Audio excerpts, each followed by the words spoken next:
award recipients, and they're all different now. From Tom to Carter to Gandhi, Lisa, Lisa, Amani, Ramani. I hope I said that correct. So each of you, we'll start with Sana. And if you just unmute yourself and tell us a little bit about maybe your project, a pilot, or what you'd like to share with us, we'd love to hear it. Sana. Thank you. I would like to take this moment to explain my gratitude for this award, so I can to know what I'd like to do this evening. Receiving this award is a great honor and a great pleasure. So, my project is about the presentation of the river line or the first one to create affordable and safe drinking water. My project, my main goal was to build an information fund, and that is a physical connection and federal government of public college.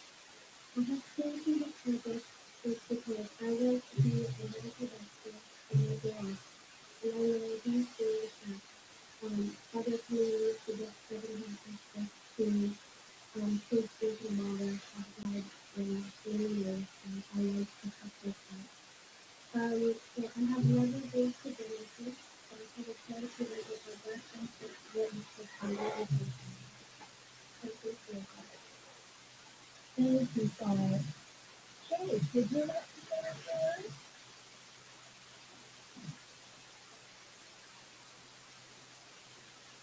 You're muted, Kate. Okay, I said I would, and then I said I need to tell you. I thank you for this honor. I appreciate that you recognize young scientists. My project was called the Renewable Energy Showdown. It was comparing different energy sources. So I did wind, solar, hydrogen, salt water, and hand crank, and I compared all the energy readings from each to figure out which produced the most. Solar produced the most, and it was a big undertaking with multiple different projects multiple different experiments within the project. I thank you for supporting me through this time period of me doing an experiment. Thank you, Chase. Very well done. Kate, would you like to say a few words? Kate Satani. Okay, well, unmute yourself. Thank you for inviting me to this meeting, and why I did this project was because I wanted to help my community. Very good. What was the name of your project? Do you remember the title? Yeah, how to save the earth. How to what? How to save the earth. How to save eels. And how did you go about working that project? Did you test? Did you do an experiment? Well, kind of like that. Okay, was it fun? And you're going to come back next year to the fair, right? Yeah. Good. We'll see you in Bremerton. And right now I'm in 4th grade, and the next one will be in 2nd grade. 2nd grade is a perfect grade to come to the fair with. We like that. Thank you, Kate. Nishan?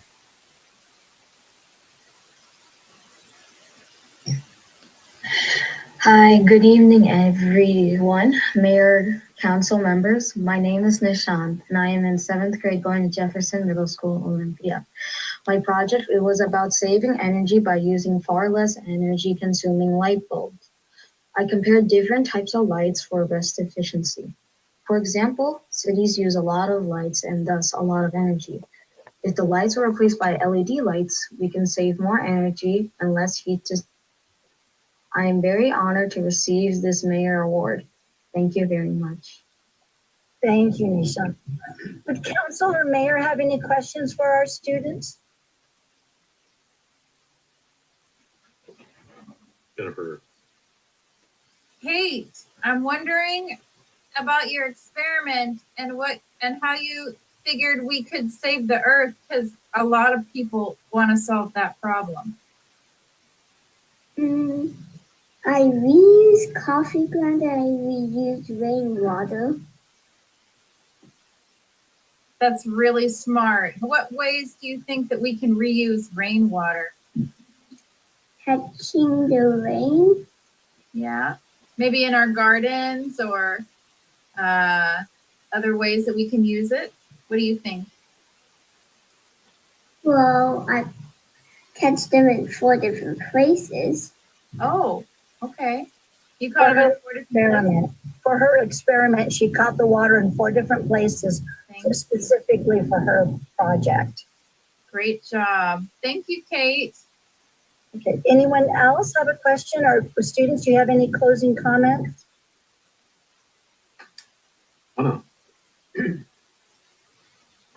I was a judge at the fair, and I congratulate all of you. I know how very, very hard you worked. Well done, you. I hope you have an enjoyable, relaxing summer. Thank you very much for your appearance this evening. Jeff. I don't have a question. I just wanted to thank you all for your hard work. I'm optimistic for the future, knowing that you will solve all the future challenges we have before us. And as somebody who's a huge science nerd and got my PhD, just enjoy it and see where life takes you. And I am so glad you all are on the case. Thank you. Thank you. Quinn. Thank you, everyone. And we are inviting you all to the next Washington State Science and Engineering Fair in person in Bremerton next March 31 and April 1. Students, when we go, we're going to be looking for all of these faces, right, to come and join us at the fair.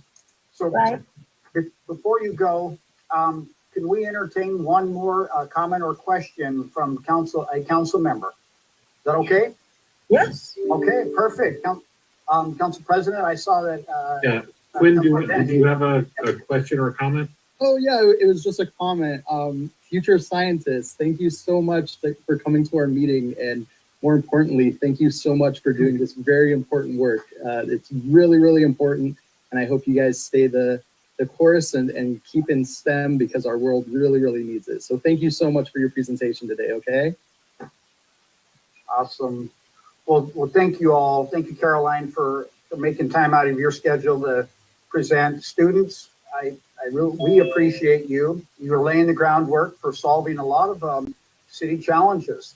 Your work is laying the groundwork for doing that. And I hope that you'll consider doing this again next year, expanding on your work, your knowledge. And we wish you the best summer.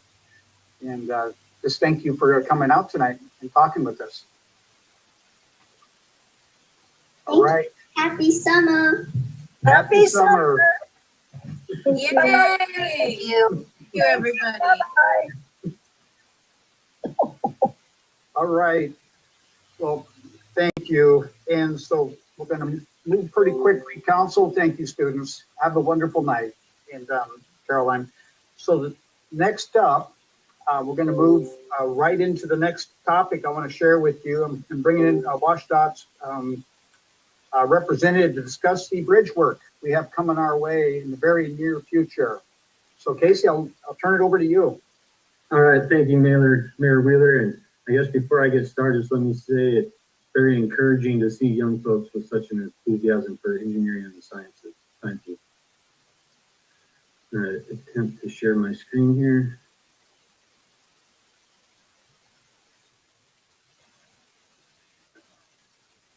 Okay, so as Mayor Wheeler said, I'm here from representing WashDOT. We have a project coming to your town soon. And we've been working with the city to try and come up with our best traffic management plan for this particular project. And in doing so, the Public Works Director, Tom Nucky, thought it'd be a good idea if I could come and tell you a little bit about the project. So what we're doing, we got my office is administering a strategic deck preservation project right now. And what we're doing is we're doing deck patchings on bridges in 4 different counties, Mason, Grays Harbor, Jefferson, and of course, Kitsap County. And the bridge we're working on in Kitsap County is the Warren Avenue Bridge. I'm sure most of you on this meeting are familiar with the condition of the Warren Avenue Bridge, and in fact, in the emergent needs that often pop up on it for potholes and holes to get fixed. In fact, I think earlier this week I had received an email that one had sprung up just recently. This isn't necessarily a project to completely redo the surface of the bridge, but the intent is to go in there and fix some of those maintenance patches that we've been doing over the years that they themselves are failing and continuing to fail.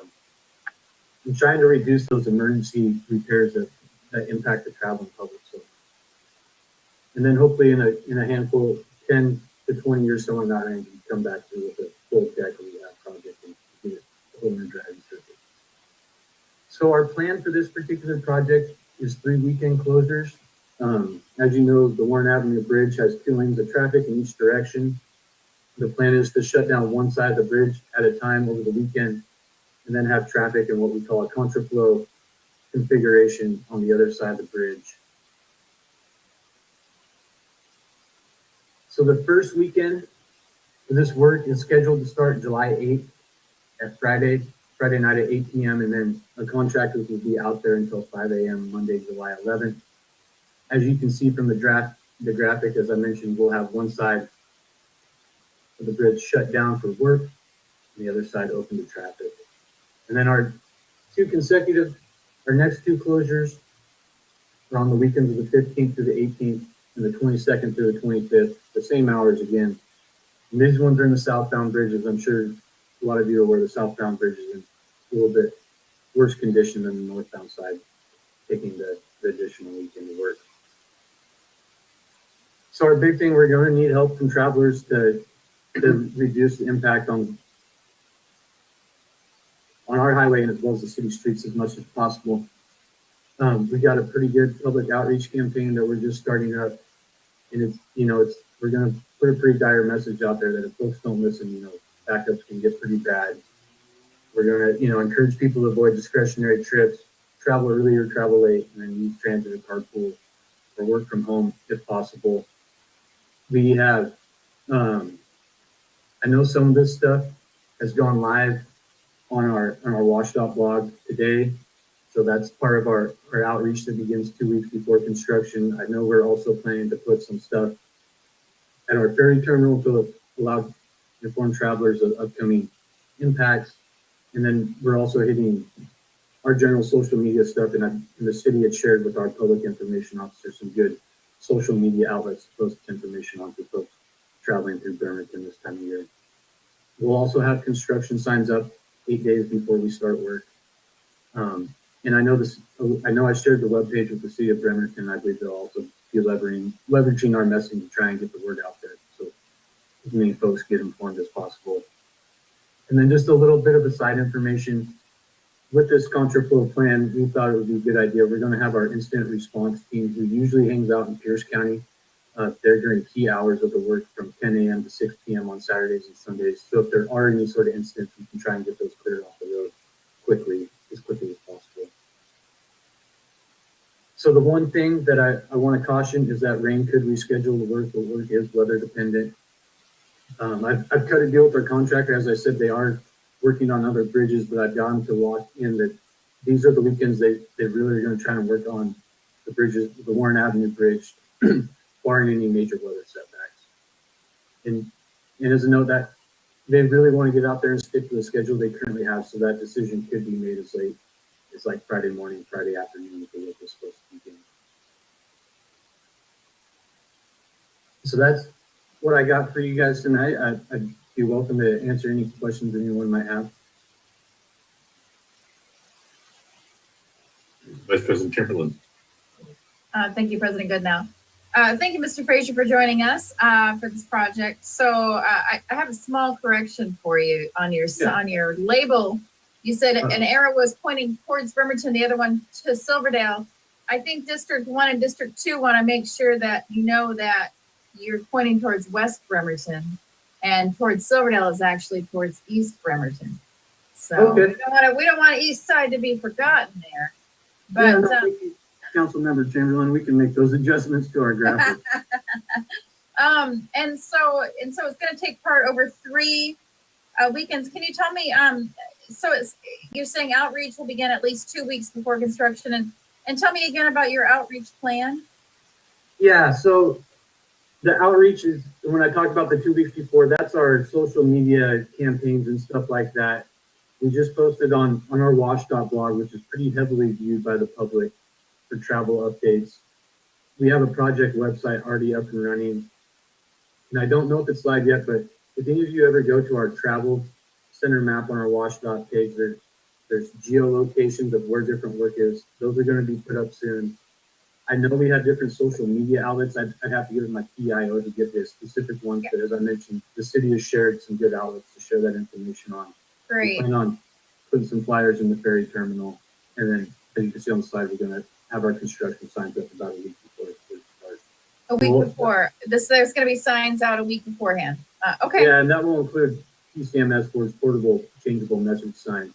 Great. And I'm sure the city will post something too, and everybody will share on social media once the city shares something too. So, you know, we're kind of locked. We have 2 bridges, and so folks will know to go to our Minette bridge instead. And so it'll be good for folks to know that there's going to be some traffic backups. But just a week beforehand, I can't imagine rain would be a problem in our state. Just kidding. Thank you very much for your time. Yeah, I know welcome. it happens. It does happen. That's why we scheduled this particular work for July, though. Yeah. I'm hoping the potential to move it is the minimum. I think August might be our least rainiest month, but I could be wrong. So, Yeah, all right, we're looking forward to those safety changes happening, because we've been seeing those potholes and it's a little sketchy looking there. So thank you very much. That's all I have. Councilmember Coughlin. Well, thanks, Council President. And yeah, thanks so much for the presentation and the heads up. Much appreciated. I just want to double check. The first weekend was the weekend of the 9th. Do I have that correct? Yes. Yeah, Okay. well, we get out there the night of the 8th. I think 8 p.m. is when they'll start setting up the traffic control, and work will start around midnight or so. Oh, fantastic. Just checking my calendar. The only major event I see is on the 22nd and 23rd is the Bremerton Brew Fest, which is happening downtown at the marina. Okay. So I might just suggest reaching out to those organizers if you have a chance to give them a heads up, just so they can notify any potential attendees. I think most people come by ferry, and hopefully too many people aren't driving that are going to that event and celebrating heavily, but just an idea there. Otherwise, thanks for the heads up. Yeah, it'll be good to let folks in Minette know as well to expect extra traffic along the Minette Bridge as people may take a detour. Yeah, and we're really, with our messaging, we're trying to just, encourage people to avoid discretionary trips and hopefully not get them in that bridge clogged up as well. Oh, perfect. All right, thanks again so much for the heads up. That's it for me. Councilmember Fry. Yes, thank you, Mr. Frazier. Being proactive with communication, always a good idea. I think that Councilmember Chamberlain's comment about our districts being East Bremerton is a good one, and I don't need to make it again. But you might not be aware as well is that we have pretty large neighborhoods and communities, right after that bridge. You may see a lot of commercial along the highway there, but butting up to that are quite a lot of people. And so I think that we can do a good job too of spreading the word here, to our local Bremertonians. There are so many commuters that use that highway. But I always want to remind people that I don't know what our percentages are, but the locals use it as well. So whatever we can do to get the word out. And then thanks for reiterating that this is kind of just a little makeover of the bridge. I've always thought maybe we need a third bridge, but that's another conversation down the road when 11th Avenue starts petering out. Anyway, that's all for me. Thanks again, Mr. Frazier. Okay, thank you, Councilmember Fry. Councilmember Mochler. Thank you, President Goodenough. Mr. Frazier, can you just repeat the dates again? It's the evening of the 8th through the 10th. Is that correct? Yeah, evening of the 8th, and then we'll be off by 5 a.m. on the 11th, Monday morning. And the next two dates, please? Let me get my calendar up. We'll be starting the evening of the 15th and having stuff picked up the morning of the 18th. And then again, starting the evening of the 22nd, and we'll have stuff picked up by 5 a.m. on the 25th. On the 20th? Fifth. Thank you. Yeah. Because in my district, in West Bremerton, I had not realized there was some rivalry here, but apparently so. There are a number of aged people and others who don't use social media, so I was wondering if you had suggested passing this on to the heads of houses of worship. We had not, but that is something we could certainly do. Okay. And maybe after tomorrow, I can reach out to someone with the city and maybe get a list of what would be some good worship houses to reach out to.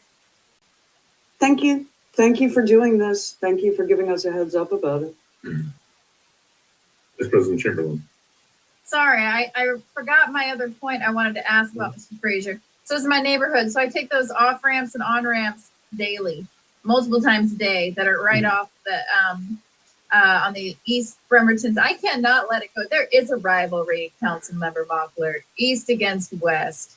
We're just doing it here in this meeting, but we're but I take those on ramps multiple times a day, and so it would be a good idea too. That it's a Claire and Callahan, and then there's the on ramps underneath on the east side of the bridge. And so it might be helpful because you're going to have to, depending on which side you're closing, because I saw you're making one side 2 lanes and the other side 2 lanes. It's going to be important to be aware of those on ramps and maybe provide some kind of signage ahead of time as well at those junctures, if that makes sense. Yeah, no, that's part of the plan. I guess I didn't elaborate on that, and I don't have my thank you. traffic control plan from me, but there will be messages, at either end of the bridge, and then we plan to hit the off ramps from our highway as well, just because we know a lot of traffic. Great, you're washed out. You've already thought of this. All right, thanks so much. We haven't thought of everything. I've actually got some really good stuff in. Like the East and West Bremerton thing, right? Okay, I'm done. All right. Thank you, Mr. Mayor. Back to you. Yeah, thank you so much, Casey, and appreciate it. I see your email addresses. I believe it was a website, maybe an email address was at the bottom of your flyer. So and of course, anybody who needs to connect with you, they can always contact me.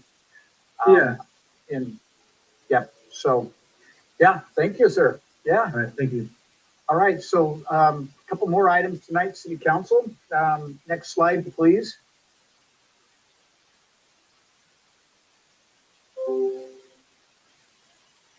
I'm going to bombard you with information this evening. So now this one is we're underway. The shipyard is already underway with the 30-day EIS impact statement, environmental impact statement, scoping, discussion period. And so many of you are already aware that we'll be receiving up to, and I say we, but the shipyard will be receiving up to $5 billion in infrastructure, financial support designed to upgrade dry dock, remove obsolete equipment, prepare for actually a future Navy that's able to handle kind of new technology as well as be seismically survivable. And so we need all of these things for resilience. Obviously, it's our community's largest employer. So this impact statement is underway right now. And at the bottom, you'll see a website where you can learn more. Our city can learn more about how to participate. Comments will be accepted through July 11th. And virtual, maybe this one's very important also, virtual public scoping meeting on June 23rd. So again, a lot of upgrades coming into our city. Downtown Dry Dock 3. It's a dry dock that's been little used over many years. It's the oldest dry dock in the city. That one will be modernized And so we will have a lot of work in our downtown area. There's a lot of opportunity coming our way, but also things we'll have to work through together in partnership with the Navy. I'll leave it up to you, Council President. It looks like a couple of questions, or one. Councilor Fry. Sure, Councilor Fry, go ahead. May I ask? I think I'm probably not the only one who's really interested what happens to the hammerhead. And so I'm just wondering if the city's role has been discussed, if that has come up in your talks with the Navy. I know it's an awfully big memento to hold on to. No, you know, I just had some discussions today, and you know, it depends on if there's going to be enough interest from the community. I can't think of another artifact that's more symbolic of tens of thousands of workers over 120 years. Well, actually, the hammerhead came around in 1933, but just symbolic of the workers that have come through. So if there's interest from the Navy in a partnership with a private group, you know, I don't know what the feasibility is for saving a part of this, you know, as an artifact. Potentially you see the hook and the block, something, you know, that, you know, obviously that could be impactful, tasteful, just depends on the scale. The city, I would keep you updated, you know, on what proposals might come forward. This will obviously have to be a groundswell from the community with some strong leadership. And as always, the city will try to help when we can. So Yeah, that makes me think of Bellingham repurposed an old bridge, kind of like our Minette Bridge. They repurposed it into a marketplace for their farmers market. It's really kind of cool. They just reworked all the steel beams and things like that. So there may be some creative way to make use of it. So you never know. We've got a lot of ingenuity out here in this community. looks like we had a couple more questions. Yep. Vice President Chamberlain. Thank you. I think, you're kind of right along the lines of what I was thinking too, President Goodnow. And as Councilman Member Coughlin knows, we have no space for giant icons that the community loves right now, no way to keep them safe. But I was talking with someone who's affiliated with the Arts Commission. I was, to find out if there was any updates about it. And the idea to repurpose is a good one, I mean, we have, and this is not quite the same thing, but we do have a little, our memorial for 9/11 in our park, and that's a little bit of repurposed beam, right? And wouldn't it be fun to have to repurpose the crane into something in one of our public parks, or I don't know if fun's the right word, but at least something that could honor it and keep it alive. And I think there's talks about that for the Minette TV sign too, is to try to repurpose it. We'll see what comes of that as well. All right, Councilmember Dennehy. Thank you, President Goodnow. Thank you, Mr. Mayor. I just have one question. I am really excited about this. I think this is going to bring a lot of spillover economic activity into Bremerton as they work to complete these improvements. Again, District 4, right next to Navy Yard City, I'm always concerned about transportation and parking. As I talk to constituents about this project and gearing up for it, I'll definitely let them know about the scoping period in the comments. But is there any plans already proactively that the Department of Defense is taking to minimize the parking disruptions, or where they might put these contractors and where the parking spillover, I'm assuming with a multi-billion-dollar contract, is going to be quite disruptive to a lot of neighborhoods, especially mine. Right. Well, we're in the middle of the joint compatibility transportation study with the Navy, and so it's taken into consideration all the activity coming our way, the potential of a third aircraft carrier in our future here, the construction activity, and we'll work closely. The EIS actually will do a good job, because that's an impact, and parking construction activity is an impact. And I was going to say the increased traffic, increased parking demands are environmental challenges we'll have to work through. And, you know, just the last conversation, you know, remote satellite parking type situations, shuttle needs to be frequent enough for people to actually use them and get a benefit out of it. That'll require Kitsap Transit. We'll stay closely engaged.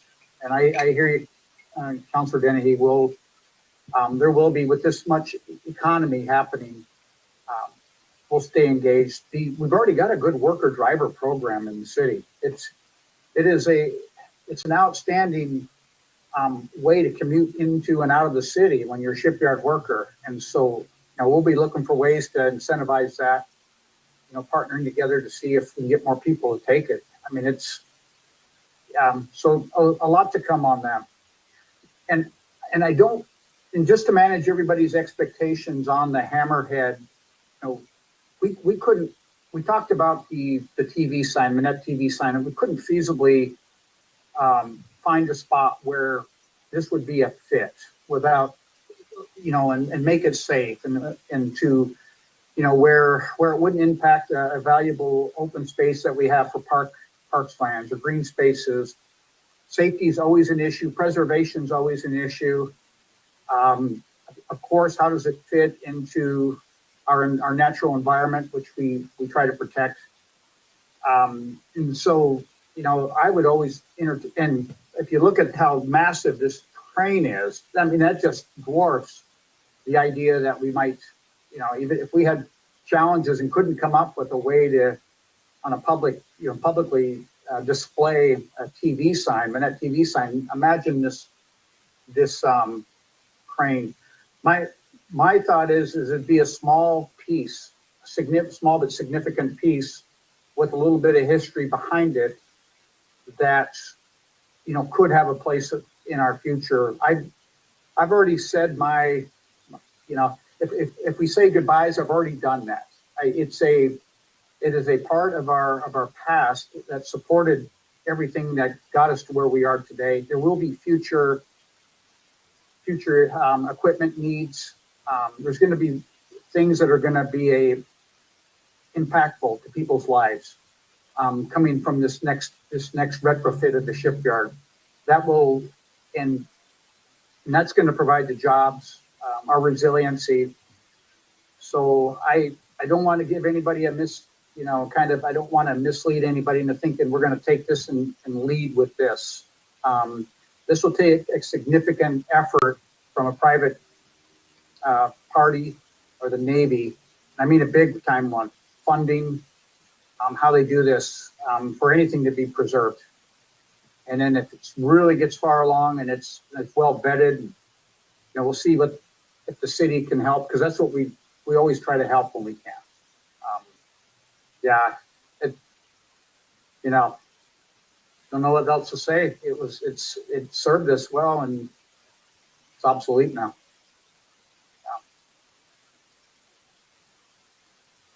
Any other last comments on this slide or the Hammerhead crane or $5 billion of investment? Okay, next slide. So, Council, you've already been briefed on this, but I thought it'd be nice to show the public.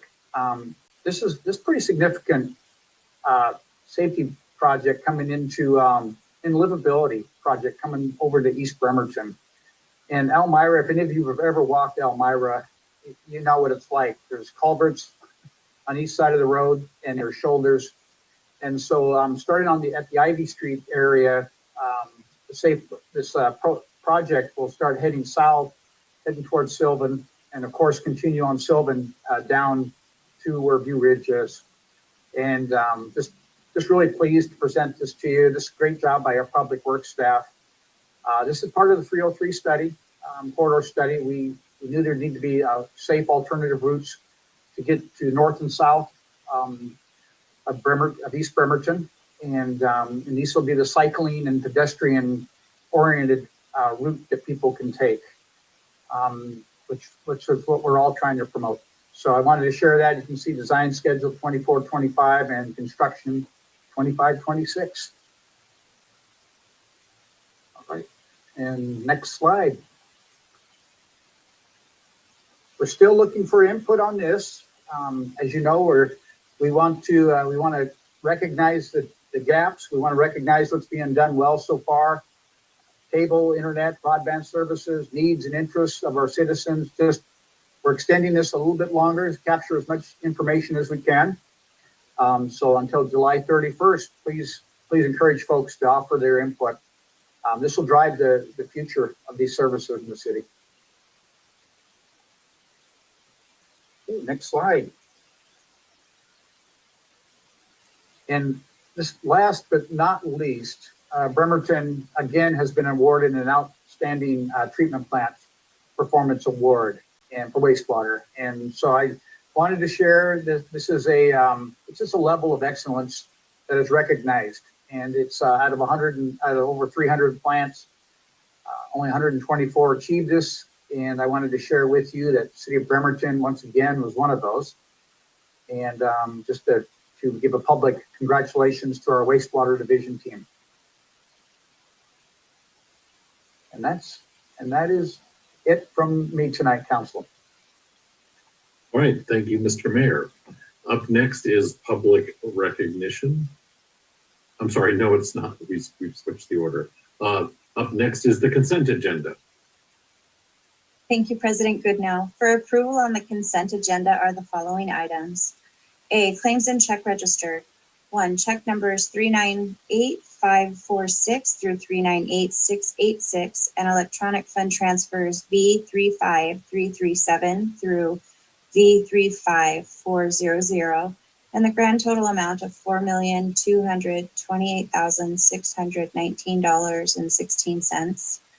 2, regular payroll for pay period May 31st, 2022 in the amount of $1,052,377.18.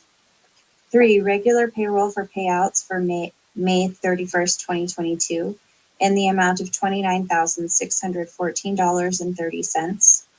4, regular payroll for retro pay for the pay period January 1st, 2022 through April 15th, 2022 in the amount of $83,542.78. B, minutes of meeting June 1st, 2022. C, minutes of study session June 8th, 2022. D, supplemental agreement number 2 with HDR Engineering Inc. for the design of Naval Avenue Pedestrian Enhancements Project. E, cost reimbursement agreement with Washington State Department of Ecology for water right change application review. F, approval to submit 2 grant applications with the Washington Administrative Office of the Courts and 1 with the U.S. Department of Justice, Bureau of Justice Assistance, and to approve a memorandum of understanding. G, goods and services agreement with Materials Testing and Consulting Inc. for materials testing for Price Road and Brentwood Drive culvert replacements and Pine Road Basin projects. H, contract with Active Construction Inc. for Pine Road Basin Stormwater Improvements Project. I, memorandum of agreement with Washington State Department of Fish and Wildlife for Schley Canyon culvert repair and Anderson Creek Dam removals project. J, amendment A to the Public Works Board construction loan contract for the Ostrich Creek culvert improvements project. K, purchase of 2022 Ford Police Interceptor off the lot vehicle from Bud Clary Ford Hyundai. And L, Transportation Alternatives Program Funding Grant with Puget Sound Regional Council and local agency agreement with Washington State Department of Transportation for the Naval Avenue Bicycle and Pedestrian Project. This concludes the reading of the consent agenda. Thank you. Does any member of the public wish to comment on any one of these items?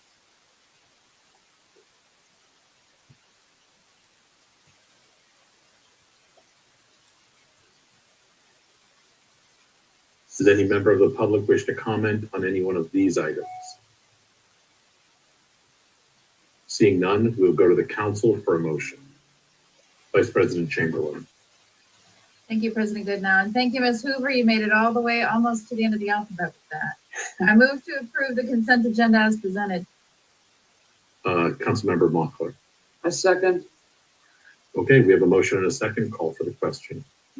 Councilmember Chamberlain, Yes. Fry, Yes. Coughlin,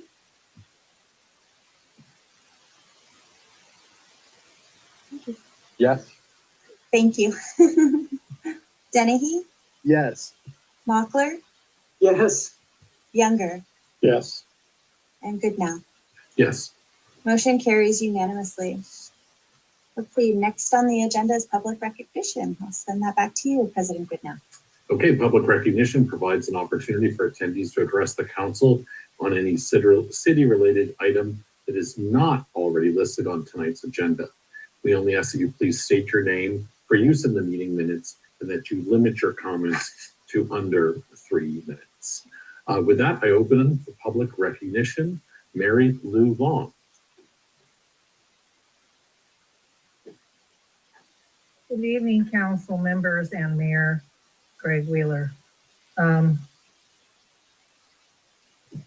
standing, you cannot see me, but I am going to say the Pledge of Allegiance. I pledge allegiance to the flag of the United States of America and to the republic for which it stands, one nation under God, indivisible, with liberty and justice for all. We, the citizens of Bremerton, are in trouble as the City Council unanimously voted to cancel the Pledge of Allegiance at the beginning of our city public meetings, which takes place only twice a month. Apparently, their action of thumbing their nose at the pledge and what it stands for has raised questions in my mind. Their show of disrespect not only extends to our community, but to all the brave Americans that fought and died for our nation to maintain liberty and justice for all. Actions speak louder than words. This Pledge of Allegiance is not a mandated loyalty oath, but rather an opportunity to express one's deep respect for our country.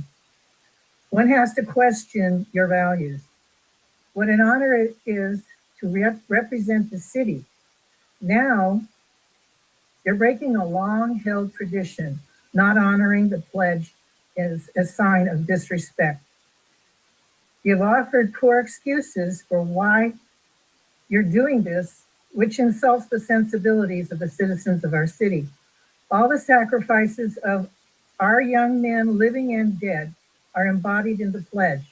Broken bodies and grieving families gave their all, and our council cannot even stand for the flag and pledge twice a month for 11 seconds. It is arrogant or it is distaste for our government. How do we know when you took your oath of office, you truly meant it?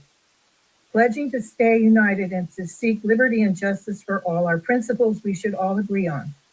I would think they would want to promote unity implied in the pledge. Their true inner beliefs are exposed by this most recent action. Atheists and humanists have a problem with the words under God, but they are the only two groups that do, and are not forced to say those words if they choose not to. I, on the other hand, believe that the nation has been created not by an accident of a big bang, but by a higher power guiding us to this moment in time for the betterment of life on earth. God bless America. I thank you for your time, and I wish you well, and I hope that you can change your mind. Good night. Thank you. Anyone else for public comment?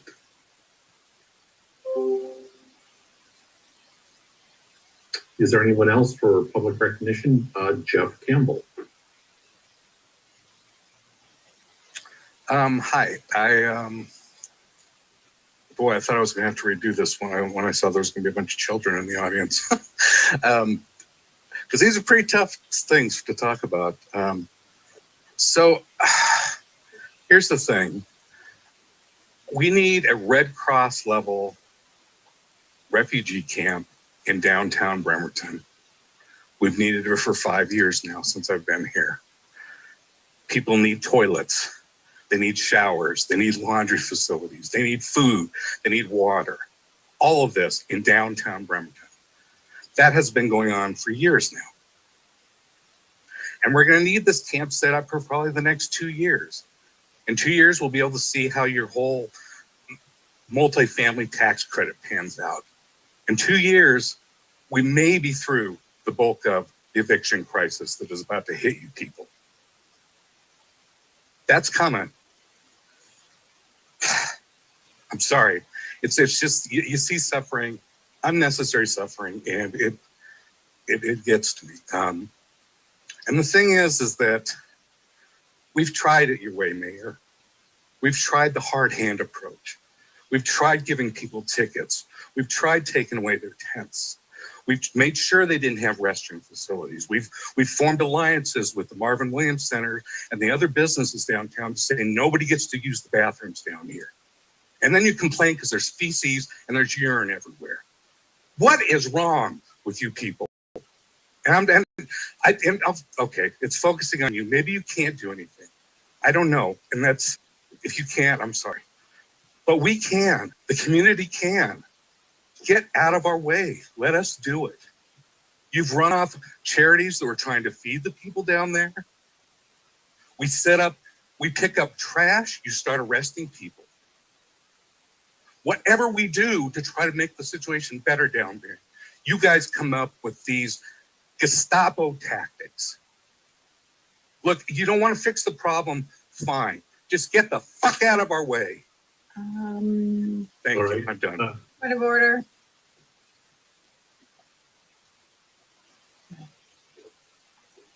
All right. Sorry about that. Is there anybody else for public recognition?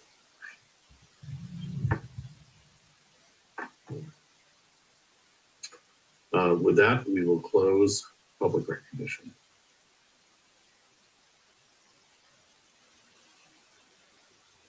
Next on our agenda is item 5A, public hearing. Public hearing on resolution number 3350, adopting the 2023 through 2028 6-year transportation improvement program.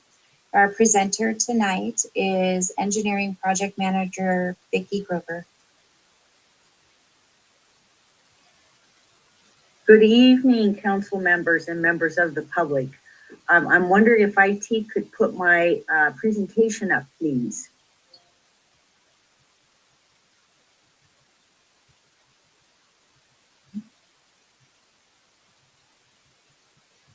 Thank you, Kelly. So again, good afternoon, everyone. Tonight, I would like to present this year's Transportation Improvement Program, or TIP, as we like to call it. So next slide, please. So state law requires municipalities on an annual basis to adopt a 6-year comprehensive transportation program. The program includes all modes of transportation, and the purpose of this program is to plan for the future, 6 years into the future, and include projects that address transportation needs of the city of Bremerton. The TIP includes all capital projects, all of our transportation capital projects, and it is also the mechanism that allows the city to pursue grant funding opportunities from the state and federal programs. Next slide, please. So the format of the TIP, which I think everyone has in their packet, we have a three-tier approach. So tier 1 are fully funded projects. Tier 2 are partially funded projects.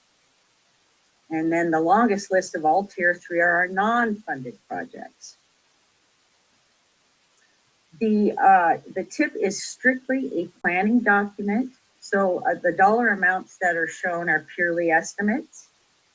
And adopting the TIP is our first step in the process of budgeting for all of the transportation capital projects in the city. On this slide, we show a couple of the changes that were done this year. And again, I believe a change document was included in your packet. And let's go to the final slide and let's open it up for questions. Okay, thank you. Does any member of the public wish to comment on this item?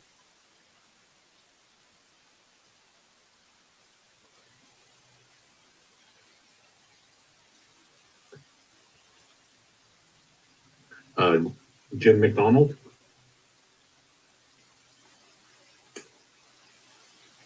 You, Council President Goodnow and City Council and Mayor Wheeler.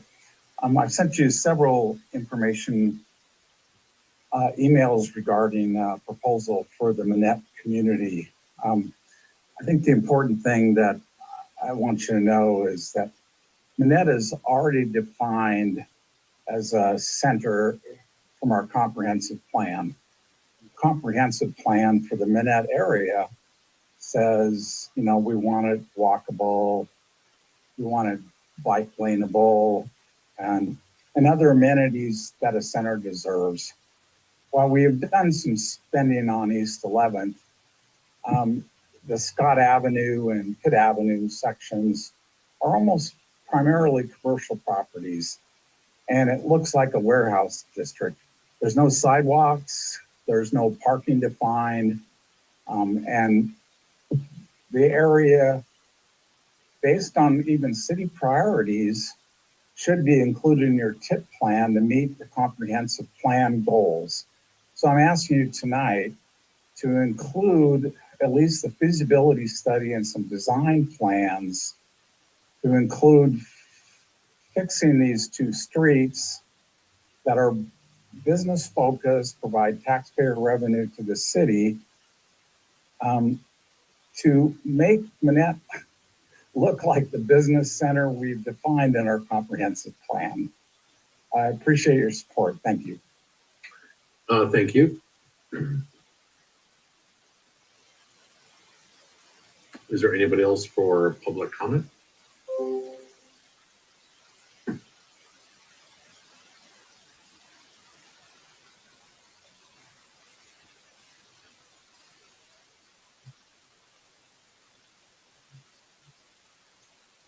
Is there any member of the public that wishes to comment on this item?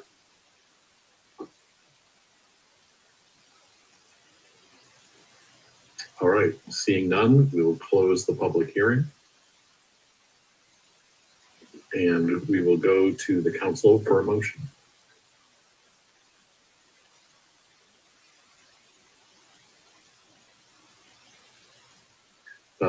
Councilmember Younger. Move to approve resolution number 3350, which approves the city's 2023 to 2028 6-year transportation improvement program and allow the mayor to forward the resolution and plan to the Puget Sound Regional Council and Washington Department of Transportation. Vice President Chamberlain. Second. Okay. We have a motion and a second. We're open for discussion. Councilmember Younger. I can see in 2023, as was presented in our packet, there's quite a few plans that are funded in the tier 1, and I'm excited to see those going. And all these other ones, including the unfunded, of course, they need to be in the TIP program to be eligible for grants. And looking forward to the city applying to those grants to help address those partially funded and unfunded projects that are in the TIP. So thanks to Public Works for all their effort in this, and looking forward to this passing. Thank you. All right. Councilmember Kaufman. Well, thanks so much, Council President. And yeah, big thanks to Public Works for discussing this list and outlining the changes from last year. I know it's something that's required every year, but they still do a nice job, and it's a nice list to have when talking with constituents. So there were 2 public comments, both from folks in my district about the Minette business area, as we just heard. The first one that came in writing was from Rebecca Jones about traffic and parking congestion and safety issues in Minette. And I've spoken with her about some greater long-term issues about traffic in the Minette area and kind of north-south corridors as population density increases. But both of our specific comments, I think, were issues that could be addressed with a combination of signage, paint, and enforcement. And then, yeah, Jim McDonald submitted a really interesting idea. I appreciate the diagrams and the drawings. So he identified some similar issues about traffic and parking congestion down there. And I thought he had a really thoughtful plan, which was that considering that the west end of 11th and Shore Drive is one way already, his plan would turn Pitt Avenue and Scott Avenue to one ways as well. And so that would enhance safety by having a one-way road, and then opens up the possibility of additional parking and sidewalks and bike lanes, multimodal lanes with some of that freed up space. So as he said, we have the East 11th and Perry project that's ongoing right now. But for the Minette business area, that's just going to do the 2 blocks of 11th Street, kind of directly in front of the almost 2 dozen or so businesses that are down there. And it's going to make it really accessible and attractive. And that's hopefully going to bring in a lot more traffic and festivals to these businesses and reinvigorate it. But that extra traffic won't be just contained to the 2 blocks of 11th Street. It's going to spill out among the surrounding blocks that we're talking about. So as the public commented, I think we should consider a need for improvements in this area.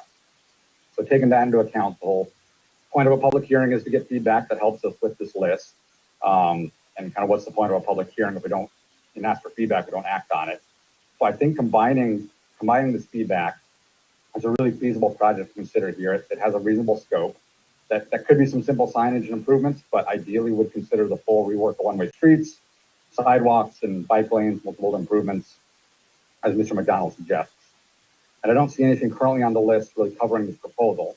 I think it's in line with the comprehensive plan, and it could be added to the list of the Tier 3 unfunded projects for consideration for funds to study, consideration for study as funds are available. So that end, I'd like to move to amend the motion to add an item to the tip under Tier 3 that's entitled, quote, Minette Neighborhood Business Area Traffic, Parking, and Multimodal Improvements, end quote. Thank you. Do we have a second?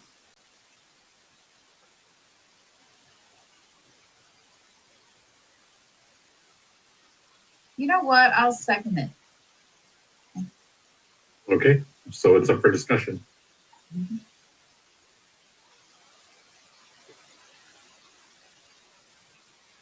Can I ask Vicki Grover just to give us an update on? I don't feel we've done this in the past at this stage, and to be quite honest, this could open up for a very long discussion of folks adding things to this list. So, or whoever from Public Works would like to go ahead. I see a few others turn the cameras on. I will, I'll tell you what I know, and then if anybody else wants to jump in and add in, that'd be great. So I'm gonna recite from RCW 35.77.010, which is the state law that tells us we need to do this 6-year plan. So in section 1, and I'm going to cut down to the second paragraph, it says the program may at any time be revised by a majority of the legislative body of a city or town, but only after a public hearing. And so it is my opinion that this RCW will allow this, and that's what I know. Thank you. But I think what I'm hearing is we would have to have another public hearing after modifying this document. Can I ask somebody at Public Works to explain how the process that a normal idea, request, problem, issue makes its way onto this document, and to do almost everything start as a Tier 3 and work their way up? Is there somebody that could just kind of educate us on the process? I can start. If you wouldn't mind. And then I think Tom can probably weigh in, I think, a little bit on it. But first, I've been here at the city for about 6 years, and I know it's a short time to a lot of people that have been here a lot longer than me. But this is kind of sort of the first time that this has kind of sort of happened, where we've been where it's, a request to add a project to the list. And just a little bit of background on that. The list itself is generated based off from the city's comprehensive plan. And it's the 2016 comprehensive plan that has had a pretty significant public outreach component to it. These projects were identified out of that. So it's a combination of the 2016 comprehensive plan as well as a non-motorized plan. And that's the marching orders that we have to prepare the TIP out of that planning document. And so that's what we did. We did add 2 projects this year to the list that were life safety projects that came up out of street operations maintenance that we felt like were significant risks that it was something that we needed to look at potentially for future funding to get to be able to obtain to fund those projects. And we're one of them is a safety issue on Finney Bay Road. It's a guardrail potential sloughing of the side bank issue that could take out a roadway if the retaining wall that's made of old power poles is fails. And so that was an issue. And then another one is on 12th Street where we have some pretty bad failing concrete pavement. So those are 2 projects we did add to the list that we felt that were in alignment with the safety component of the comprehensive plan and life safety issues. So and so that's kind of sort of just a quick summary of the genesis for how this is prepared. And we also have in the past updated this list if we have a planning document or a sub-area plan that comes through that council approves and projects are generated out of that as well, because it's part of the base 2016 comprehensive planning document. So that has occurred in the past as well. And so that's all I have to say, really. And I'll be happy to answer any questions. I know Tom has his hand up, and Tom, do you want to add anything? Just that, engineering is really at capacity right now. And we are embarking next year on the update to the comprehensive plan, including the non-motorized plan. And with that effort, we're going to be evaluating, and we have a lot of need in the city in a lot of different areas. And I forwarded the comment, the 2 comments that were received to our customer responder to get them logged, and then also to Vicki and Shane to make sure that they were considered with the comprehensive plan as public comment. So when we embark on the comprehensive plan, we'll be looking holistically at all of the projects in the city and the potential projects, and then trying to prioritize them and then move them forward in that manner. But we definitely hear the need. We definitely aren't ignoring, but we're really at capacity right now with what we have ahead of us. Thank you. And just to expound a little bit on what Tom has said, we starting I believe towards the end of this year and to be approved in 2024 is the update to the city's 2016 comprehensive plan and the transportation element of that plan.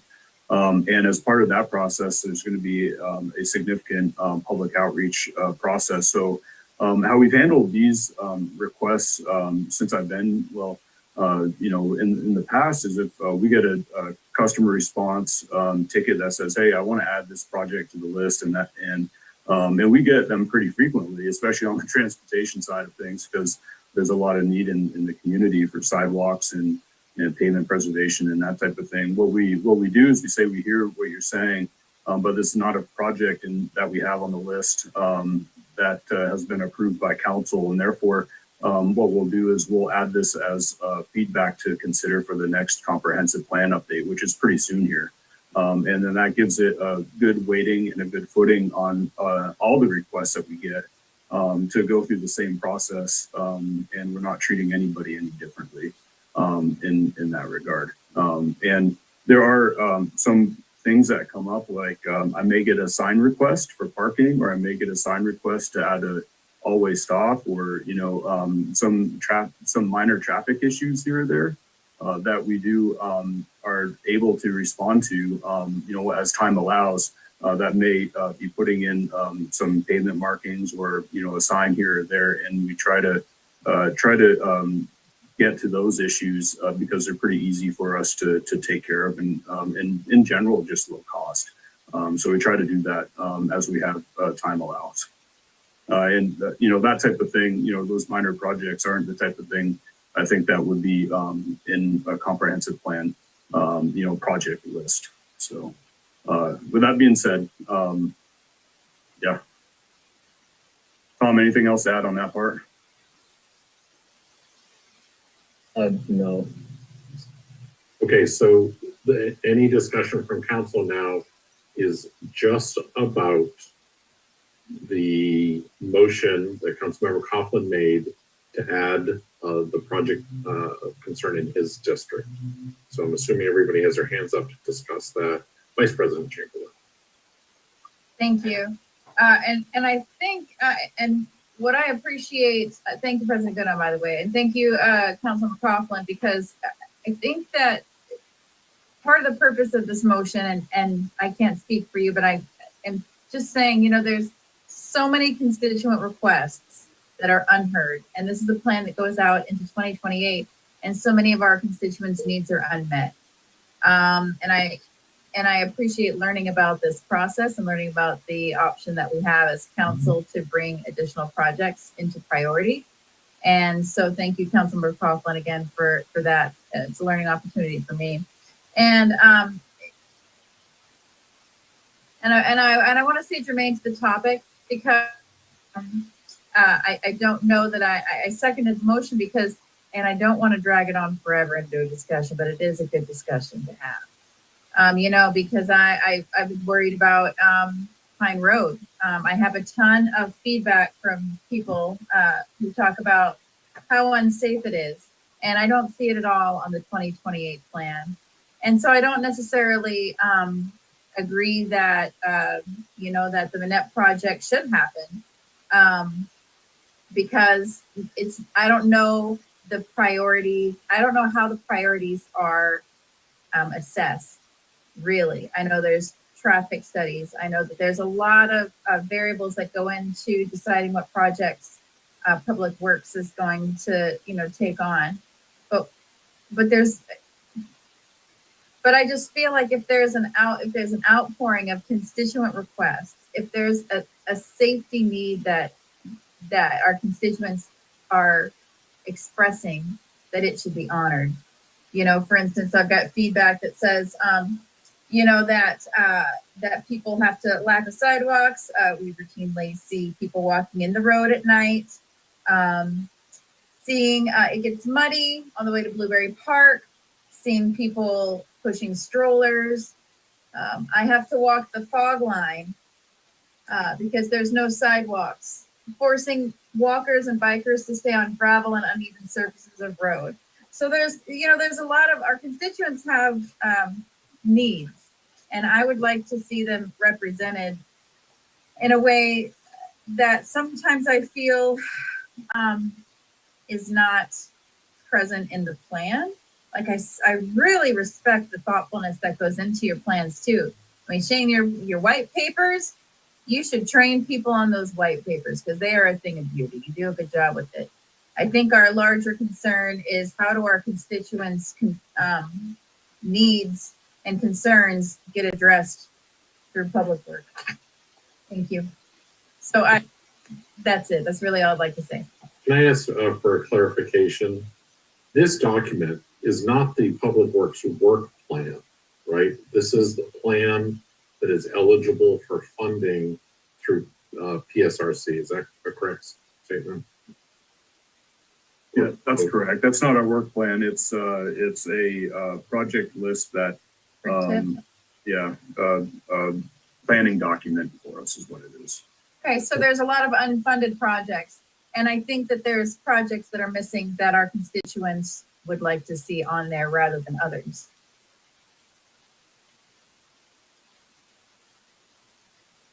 Councilmember Mockler. Thanks, President Goodnow.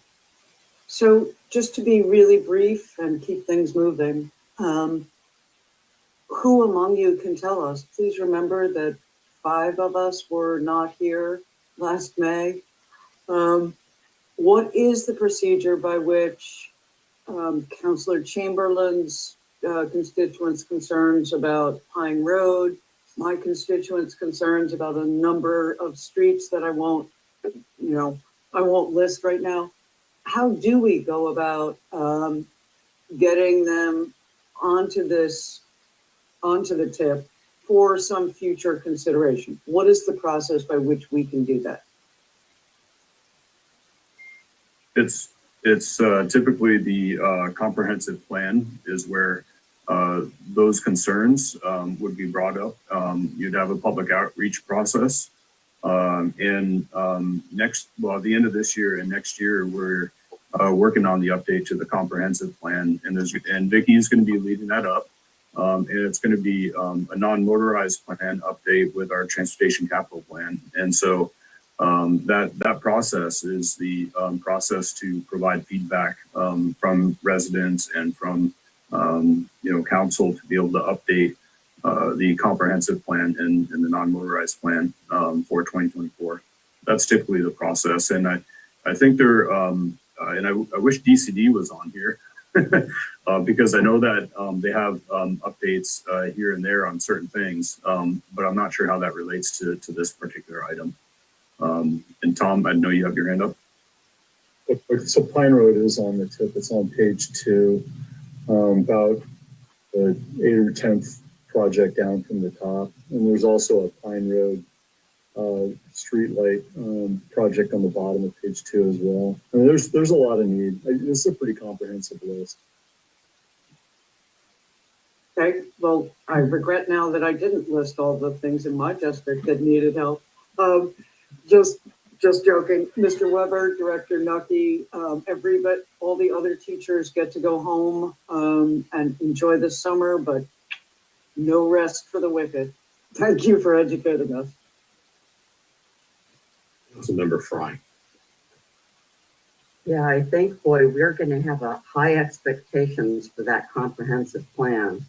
We're going to be so busy being engaged with the development of that comprehensive plan. I'm looking forward to it. I'm looking forward to that process, and I'm a believer in process. There is a process for this. I want to become more knowledgeable about it. I'm glad, President Goodnow, that you didn't allow us each to start listing special projects in each of our districts that we'd like to see somehow magically appear on this plan. I really appreciate the comments made by Vice President Chamberlain around making sure that our constituents' voices are heard. And so I think actively engaging ourselves as council members in that planning process that's coming up and encouraging our constituents to become engaged as well. I think that's a huge role that we can play during that process. And, we can try it out and see what happens, but I think the timing is good. The end of next year and going into, or the end of this year and going into next year, that's really now. I mean, we're getting into summer now, and so things are going to be heating up pretty soon with planning, I'm sure. So I'm certainly looking forward to it. But I would not support a last minute addition without notice to the public and all the things that we'd be missing that are key elements of a planning process. Somehow we'd be pulling out, and I'm not a fan of that. I would not be supportive of that. Thank you. City Attorney Jett, if we were to modify this, do we have to have another public hearing? You don't have to answer me this right now if you need a minute to look into that, but that's a question I will have possibly shortly. Okay, I guess I also just wanted to clarify what the amending motion was amending. City Clerk, do you have that available? Yes. So the main motion, or I'm sorry, the amended motion is to add tier 3 in the 6-year transportation improvement program, Minette neighborhood business area traffic, parking, and multimodal improvements project.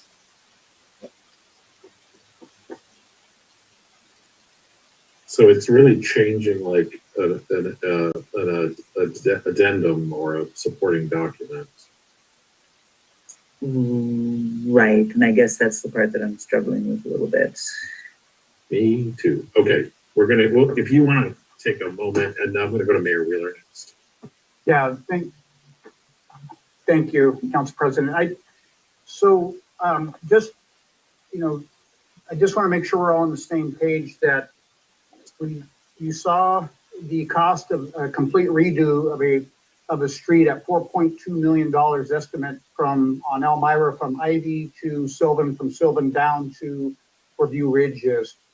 So when we compile this list based on the comprehensive plan, we do so in a way where we're most likely to be successful, bringing home either funding from the state PSRC or federal funds or of that nature. And it's to be as smart as we can with the taxpayers' dollars that we have. If we go outside of the programs that have been outlined, we start to get into general fund. And so I know we just had a retreat, a very robust roundtable discussion. I don't believe the topic of raising or increasing revenue for general arterials came up. Doesn't mean extra retreats can't happen, work studies can't happen if there's that much demand that you're hearing from the public, and I hear it too. There's ways we can approach that demand. We can either talk about, here's our options.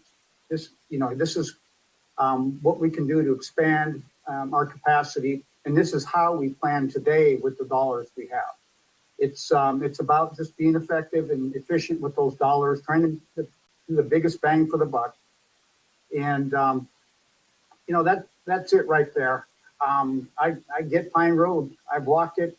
I've seen school children walking it, and that, personally, I've walked about 30 other segments in the city like that.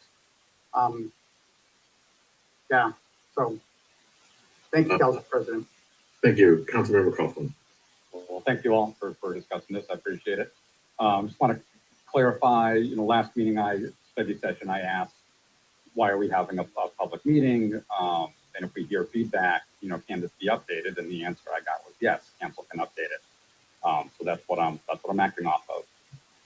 I hear that public works is at capacity. I totally understand.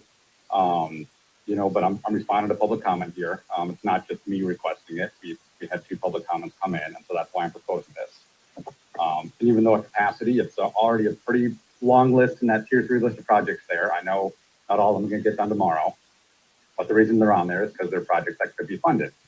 And I can't see the harm into adding this item to this list just to see it get funded. And I appreciate the conversations about how this list gets updated. But again, we got the public feedback.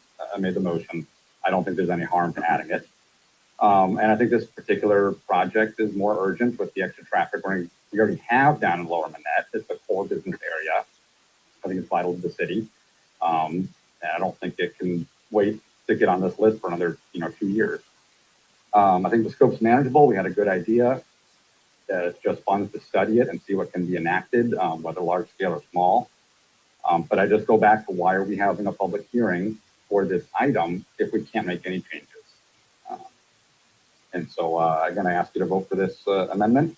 We can discuss further process going forward, but we've had public comment to request to modify this. So I hope you vote yes. Thank you. Vice President Chamberlain. And just to clarify 2 things. This is a motion to add to something to the proposed TIP plan that's not there, the Minette. And I'm sorry, I don't have the exact wording. Okay. And another point of clarification. I do know that this is the comprehensive plan. What I was assuming is that all the other projects, thank you for pointing out the Pine Road projects. I did see those on there, but what I see is, I don't know if priority, if they're in order of priority. I just know they're not funded and it's not a high priority. And so I guess clarification, the order at which they appear on the TIP program, is that the order of that's been deemed priority by Public Works for these projects? No, it's not a priority list at all. Okay. It's just a list of projects sorted by whether or not they're funded, partially funded, or not funded. Thank you. Okay, that's all.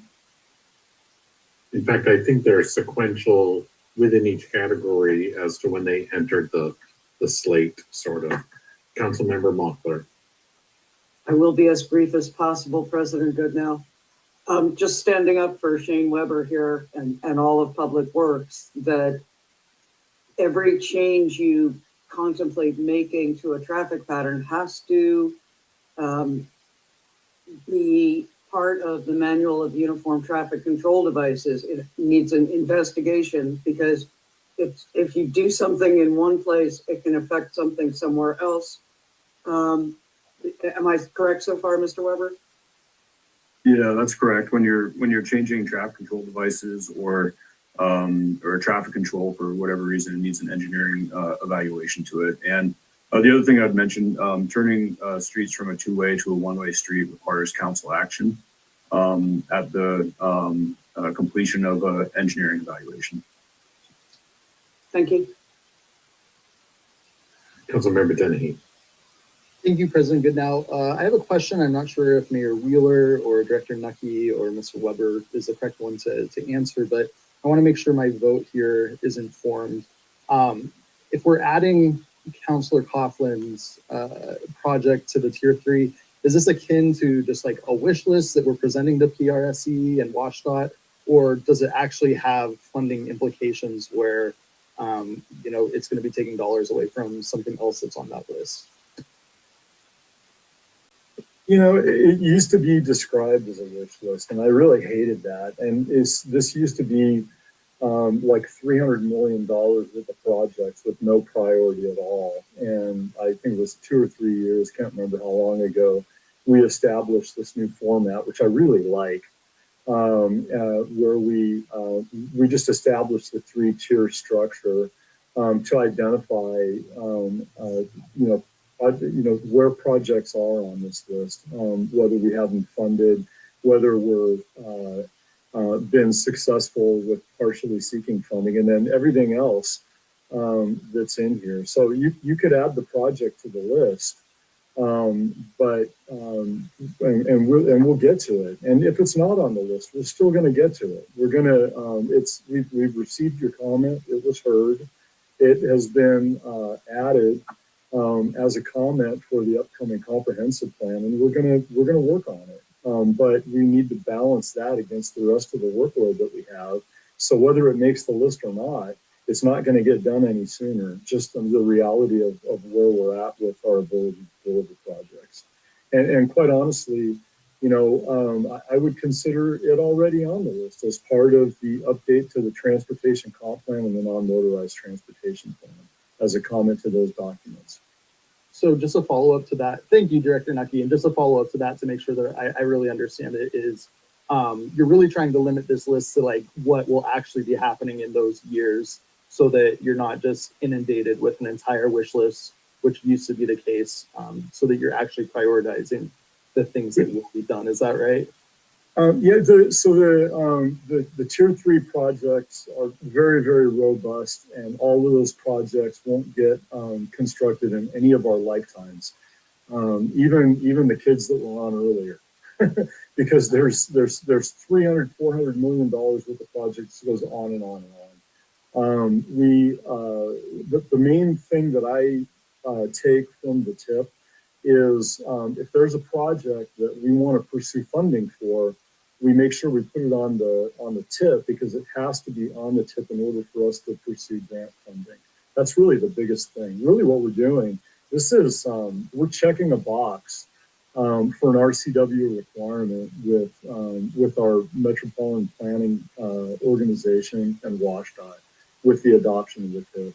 And we try to keep this as consistent with the CIP as we can, but that's really the budget document that council approves. Excellent. That makes a lot of sense and is very helpful. Thanks a lot.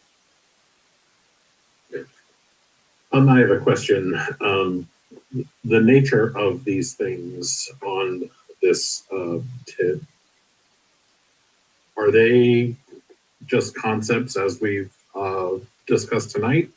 Or is there any more feasibility and things like that that have happened before they've made it to this list? Boy, that's a mixed question with a mixed answer. I would say that quite a few of the projects are vague in nature because we have an idea of what we want, but not necessarily really know what the true problems are until we get into the project and start designing it. So, for West Kitsap Way, for example, we know that we want multimodal facilities on the project and we want it reconstructed. Well, there's a whole bunch of other issues that have to do with the project that we would need to address. So we have a basic understanding for quite a few of the projects, and there's quite a few other projects where we don't have a really good basic understanding of what that project is, but it's added in there because it came up as part of the 2016 comp plan public process. It's a combination. Okay. Just expand on that, just one quick comment. Yes, so we have a goal and we haven't been able to meet the goal yet, but we have a goal to back each one of these projects up with a one-page synopsis of the project where we do a high-level engineering evaluation, really quantify what the project is. And that doesn't exist yet, but that's definitely something that we're trying to work towards.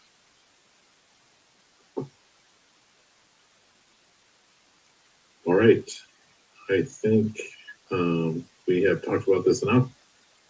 So we are going to take a vote only on Councilmember Coughlin's motion to add the Minette area project to the TIP. And yeah, so I'll turn it over to the city clerk. Oh, actually, I'm going to let the city attorney, or I guess you're filling in tonight, or a city attorney.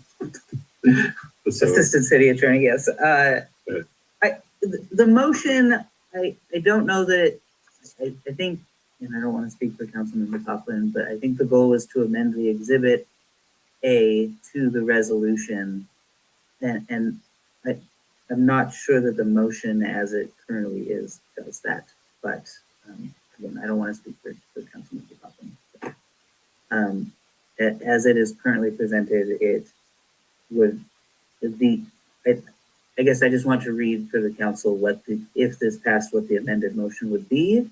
And it would be, the new motion would be move to approve resolution 3350, which approves the city 2023-2028 6-year transportation improvement budget and allow the mayor to forward the resolution and plan to the Puget Sound Regional Council, WashDOT, and add Tier 3 Minette neighborhood business area traffic parking and multimodal improvement project to the 6-year transportation improvement program. So I don't know if it, okay. But does that, I don't know that changes the actual plan. Right. And I'm trying to work on a motion that would, I wasn't expecting this, I'm trying to work through it right now. Yeah. All right, we'll just give it a minute. Well, I guess if you don't mind, we'll just kind of hold for a second, because if the motion turns out to be not accomplishing what Councilmember Coughlin's trying to achieve here, then it'll be kind of for naught. So city clerk, as a kind of procedural thing, Can we make a motion to change an exhibit? And then adopt that, and then just adopt the, So instead of amending the motion to add something, amend the motion to, or amend exhibit A yeah, to include tier 3, and then add the Minette neighborhood business area, traffic, parking, and multimodal improvements. yeah. Do you think, well, procedurally, do you feel that where we're at works? I mean, I'm in agreement with our city attorney. So we're trying to figure out how to make the wording work, because we all understand what Councilmember Coughlin is trying to say. Yeah. We're just trying to make the words in the motion coincide with that. yeah. Okay.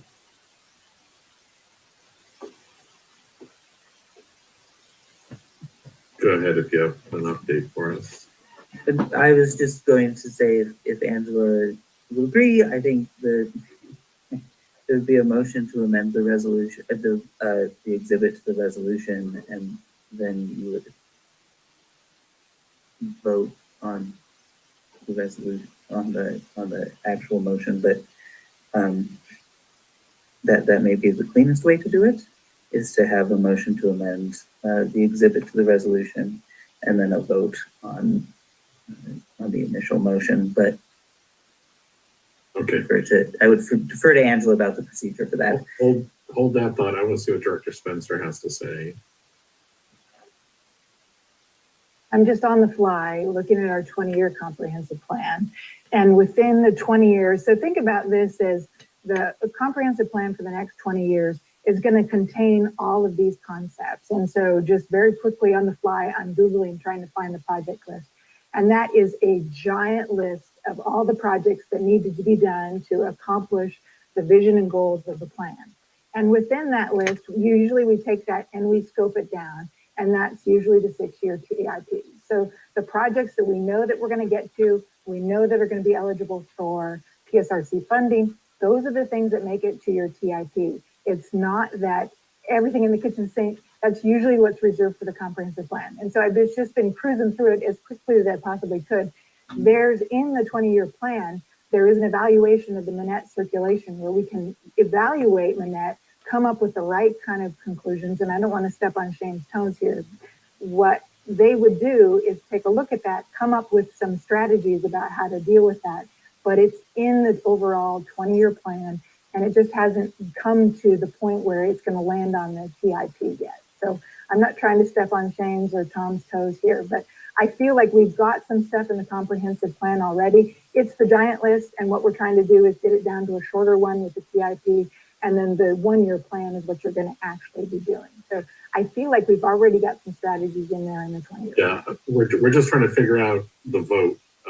And I don't know that the vote is necessary, is what I'm trying to say, is that I hear that you want to capture the need for this project, but I feel like it's already been captured in the 20-year plan, and adding it to the TIP may not be necessary. And that's why I wanted to weigh in so you would understand that part. Thank you. Unless the motion's withdrawn, there will be a vote. Councilmember Younger. So I'm not sure it's even a valid motion. When you look at the tip, they have under the first column tier, appears to be an internal number with, TR 00066 as the first one. To me, that indicates that Public Works has a document that actually details what the project is. Councilmember Coughlin is proposing adding something that, although was explained orally and is in our packet, doesn't refer to an actual city document. We've never done this before. This is really interesting. I don't know if Public Works wants to comment on that if they actually have a project or a document for each one of those numbers. I assume they do. I think we learned that there were some, but not necessarily 100%. Okay. Where I'm at is I think we might want to, if we wanted to tweak this motion, do we just need to pull this motion and make a new one, or do we need to, can we modify, can we do a friendly amendment or a modification to Councilmember Coughlin's existing motion? We would need to withdraw the motion and make the new amended motion. Okay. Do you feel like you might have, City Clerk, do you feel like you might have some better language right now? The best language that I see at this point would be to amend Exhibit A of Resolution 3350 to add to Tier 3 Minette Neighborhood Business Area Traffic Parking and Multimodal Improvements Project. To exhibit, do we need, okay, do we need to, But I guess my confusion is whether or not we would need another public hearing because we're adding something to. Yeah. Well, we're one step at a time. So if this doesn't pass, then that is fine. Councilmember Coughlin. That's fine. I think I can read the room here that this isn't going to pass, and I don't want to waste any more time on this. So I appreciate the learning experience. I still reiterate, I just want to, again, for the record, last council study session, I asked, what can be done if we get public comment, and I was told this was an item, so maybe just a miscommunication there. But I will go ahead and formally withdraw the motion to amend, and thank you all for your patience, and apologies for drawing out what was going to be a short meeting. So thank you. This is a little process for all of us, and I will say that often amending motions gets a little wiry, but ultimately what we're trying to do is make sure they stick. Ned Lieber, I see your hands up. Go ahead. Yeah, I just want to say, just because if it doesn't make this tip, it's not lost. We have an opportunity to, hear this request, evaluate the request with the comp plan. We hear it. It's not lost because it's not on the tip. And putting it on this year's tip wasn't going to get it executed any faster, whether it's on there or not. It's a Tier 3 project that's unfunded. So, even though it may, if it's not on this tip, we hear that we need to, look at this project as a viable, potential project that goes through our process. So if that's any reassurance. Yeah. I didn't necessarily feel strongly one way or the other because I don't think it was necessarily giving the project any more weight by just adding it to this than it would be just to have had the discussion and to have Public Works acknowledge, especially in the sort of eve of a new comprehensive plan. Is there any further discussion on this? Seeing no further discussion, I call for the question. Councilmember Frye. Yes. Coughlin. Yes. Dennehy. Yes. Mockler. Yes. Younger. Yes. Chamberlain. Yes. Goodnow. Yes. Motion carries unanimously. This concludes public hearings. Next on the agenda is general business. Item 6A, change order number 1 to contract with Pape & Sons Construction, Inc. for the Oyster Bay Avenue Force Main Replacement Project. Our presenter tonight is Managing Engineer Bill Davis. Good evening, Bremerton City Council. Well, we just completed installation of 2,200 feet of sewer on Oyster Bay Avenue. That's located between Kitsap Way and Arsenal Way, and it borders Bremerton Housing Authority property. So The surface restoration during the contract was just to do a trench patch. The pipe is located in the middle of the road with anticipation that we would be doing a more complete surface restoration at a later time. We might, in a separate project, possibly using grant funds. But as the project progressed, we realized how what poor condition the pavement was in and deteriorating even more as a result of the construction. So we made the decision to investigate doing an entire overlay of the road.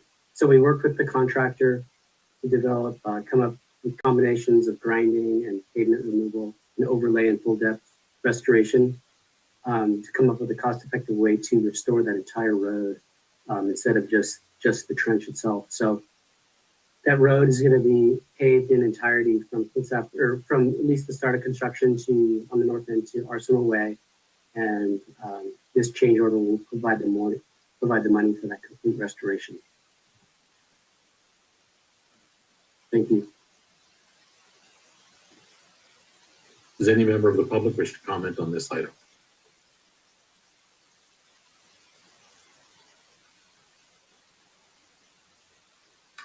Seeing none, we'll go to the council for a motion and a second.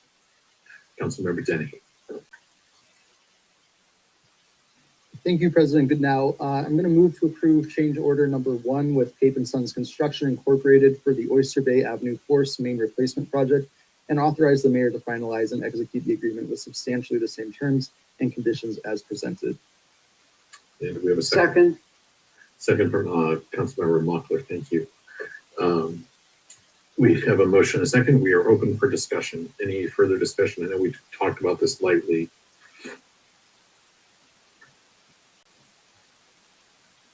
Councilmember Dennehy. Yep, I just had one question. I think it might be for Director Nucky or Mr. Davis, if you can answer it. Going through the budget season last year, I know that we needed to keep about I think 17% of our budget in reserve to maintain our bond rating. I'm not keeping super close track of the budget as these change orders come in. I just want to know, are you guys all consulting with finance and the mayor when these change orders come up to make sure that we're not drawing too much to reduce any sort of bond rating that we would need? Let me cover this, Bill. Yeah, so we have weekly meetings with our finance director, and anytime there's any cost issue at all, we're coordinating directly, and then both of us also coordinate with the mayor as well. But we had a very reasonable amount of funding and ending fund balance in the wastewater capital fund, and we had some projects that pushed as well. So there's no budget adjustment required for this. But yeah, absolutely, we are in constant communication with our finance. Absolutely. Awesome, that helps a lot. I just wanted to make sure I wasn't writing checks without looking at my bank account. Thanks a lot. We're very careful about that. Thank you. Great. I figured. I just wanted to ask. Thanks so much. Any other questions or comments? Seeing no further discussion, I call for the question.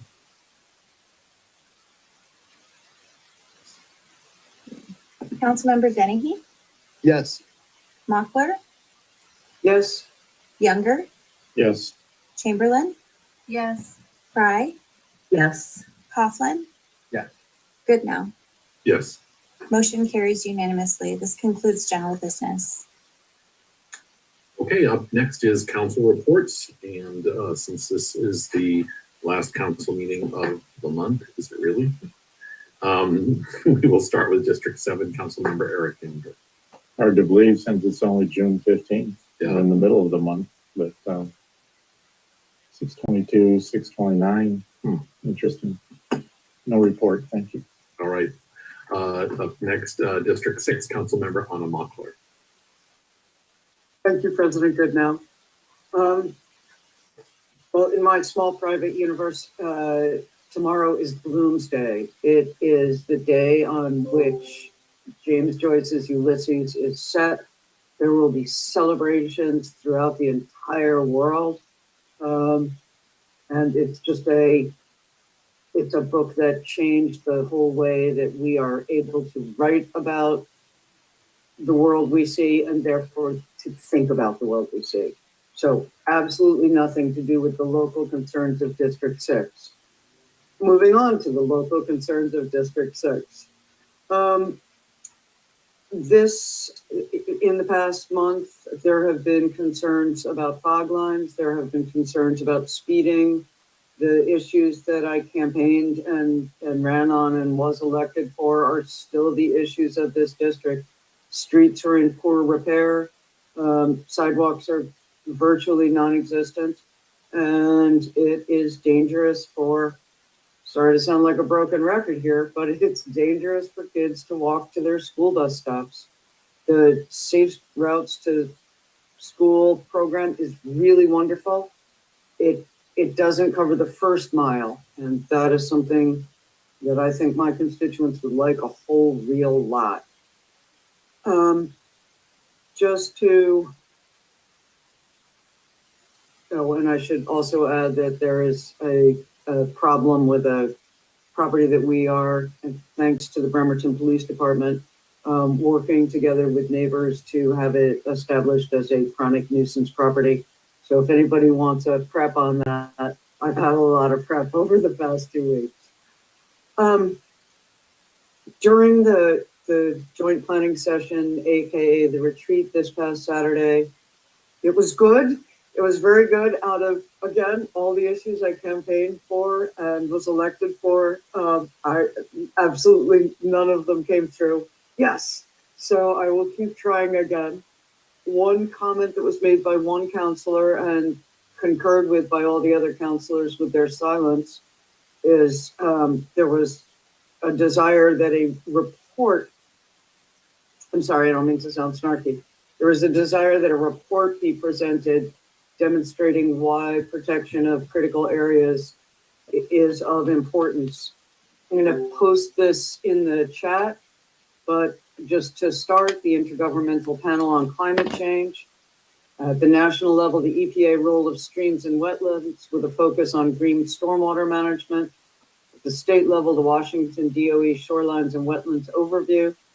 At the county level, the Kitsap County Climate Change Resiliency Assessment, particularly Appendix B, the Bremerton Climate Impacts, and the Bremerton Critical Area Regulations of 2014. It's so I'm hoping that that is enough reports to go on with. For me, this is, how am I doing for time, President Goodenough? You got 2 minutes. All right, let me try to get in under that.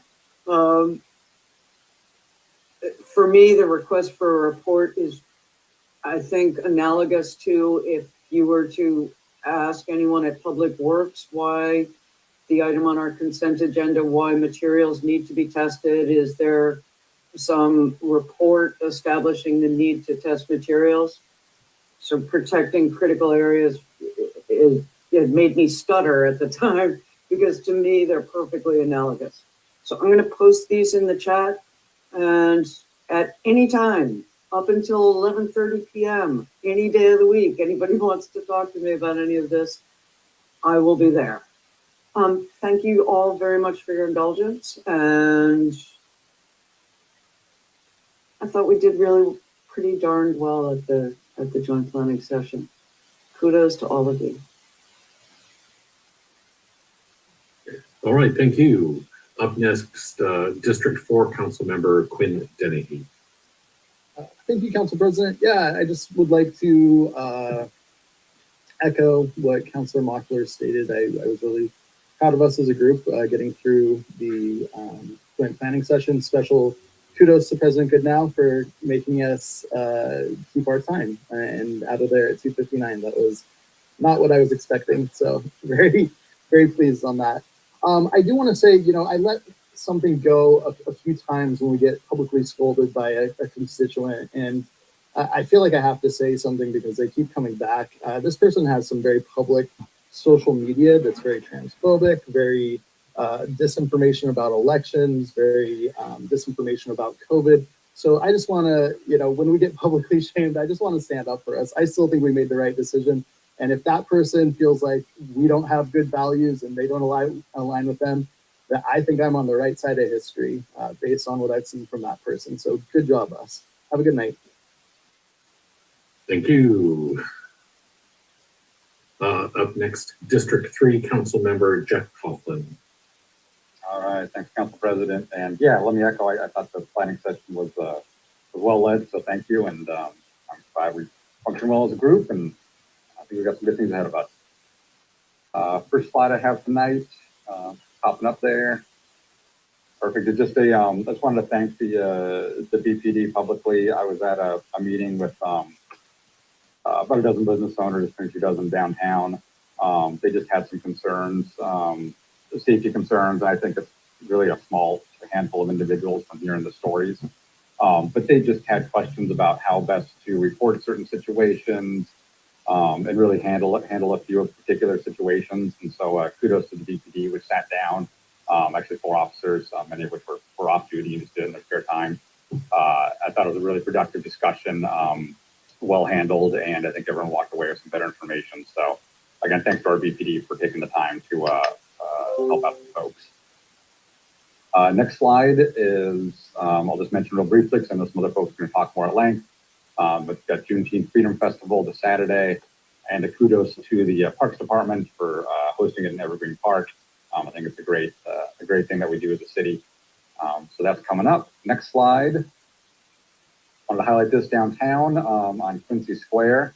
There's a Make Music Day celebration, June 21st, 5:30 to 8. So this is kind of the ongoing effort to keep reinforcing Quincy Square and getting some great musical activity going on in that area. So if you consider coming on down, head on down. And the very last thing I got, the final slide, got to highlight the Bremerton Bridge blast right over the Met Bridge, the middle of my district there. So really excited for this. I think we see not only people coming to the bridge to watch it in Bremerton or from outside, but I know there's different neighborhood groups which have a good opportunity to use that day to kind of have a barbecue and block parties and get to know their neighbors. So what a fantastic event. Thanks so much to everyone in the city, including you, Mr. Mayor, for supporting this event and making it happen every year. I think it's going to be great. So look forward to it. And that's it for me. All right, thank you. Up next, District 2 Council Member Denise Fry. Yes, no slides this meeting. I too was struck with the success of our retreat. And I was really encouraged by some comments that came in that I know that the rest of City Council saw.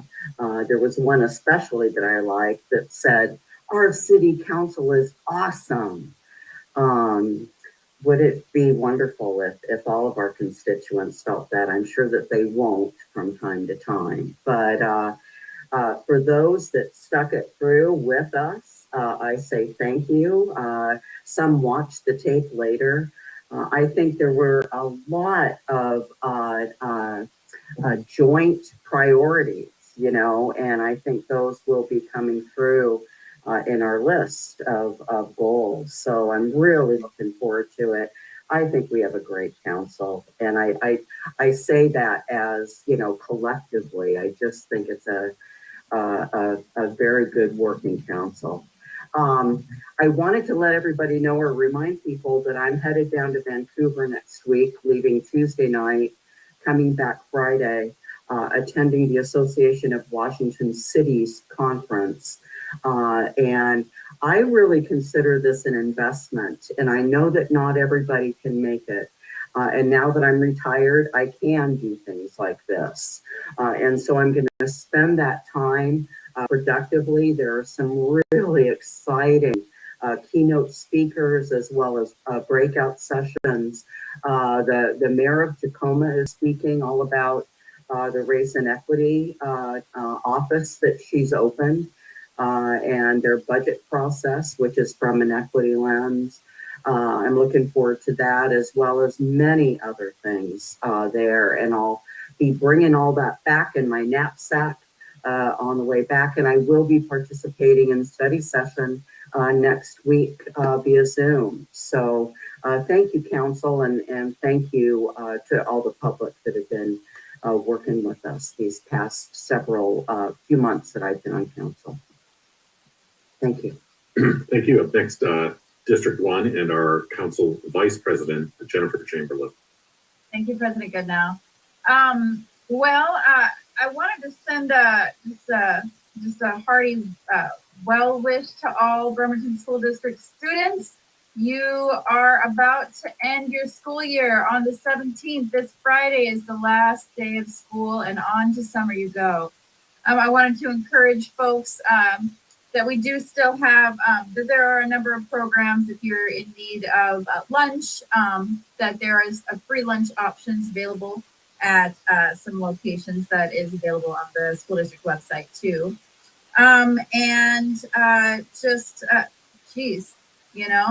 It's been a year, and this is our first year all in-person school for 3 years, so for the entire year.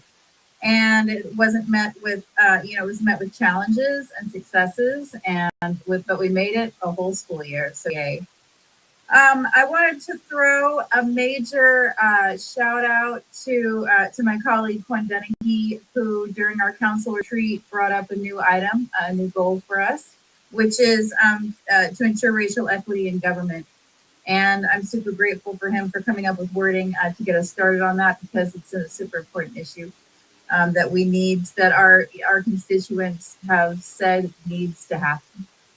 We need to make it a priority.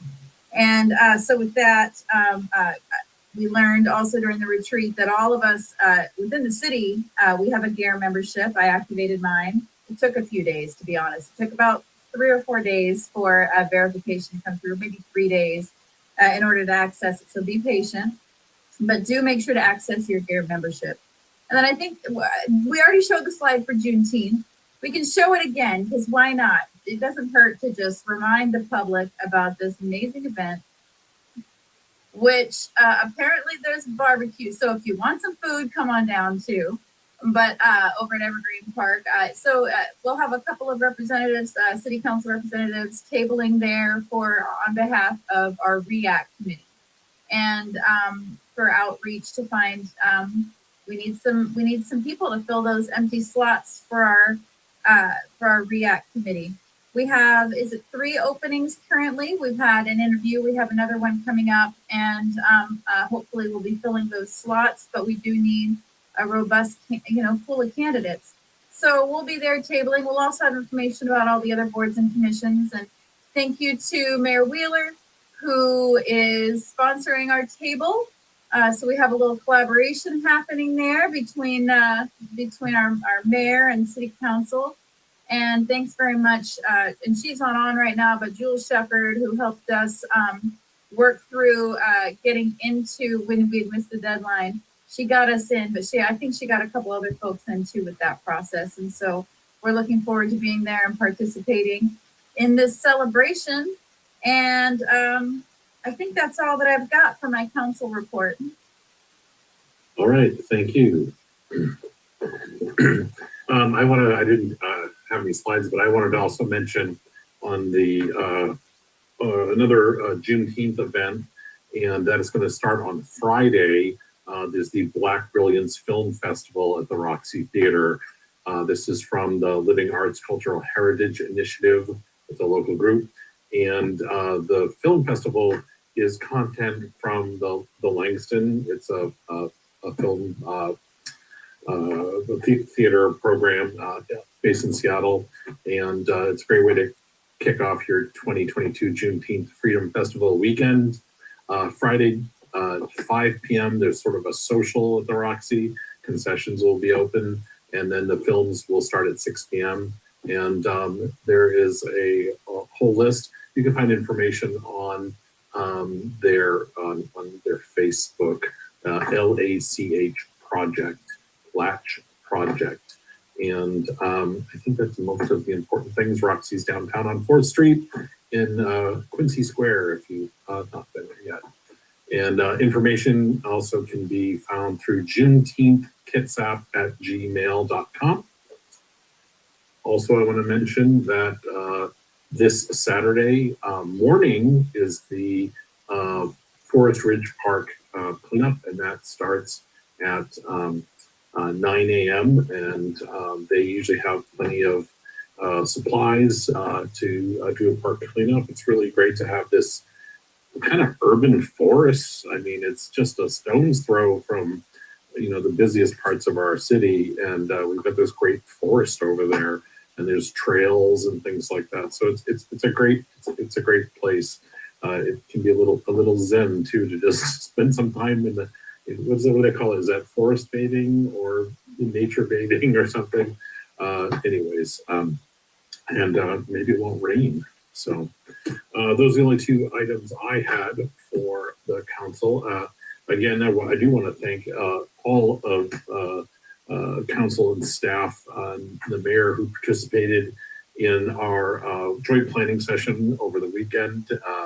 And I do feel it was productive, and it's an interesting process because they are joint goals, and we have to work together to kind of figure those out together. A little update on that for council. So Vice President Chamberlain and I are meeting on Tuesday after work. It's as loose as it is right now, and we're going to try to finalize wordsmithing and hopefully just send something out to everybody for any in case we miss anything, and some quick feedback. It's not something we actually have to vote on or approve. We'll just get it finalized and get it printed and make it onto PDFs and things like that. Well, the meetings will be held remotely, including our next study session on Wednesday, June 2nd at 5 p.m. This concludes tonight's regular council business. Councilmember Coughlin. July 2nd, Council President. What? I heard June. Oh, did I say July? I think you said June. Oh yeah, the next study session is June 22nd. Okay, maybe I misheard the second piece. Okay. Okay, I'm sorry. Meeting is adjourned. Good night. Thank you. Good night, everyone. Good night, everyone.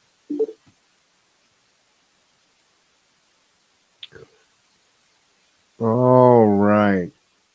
Let's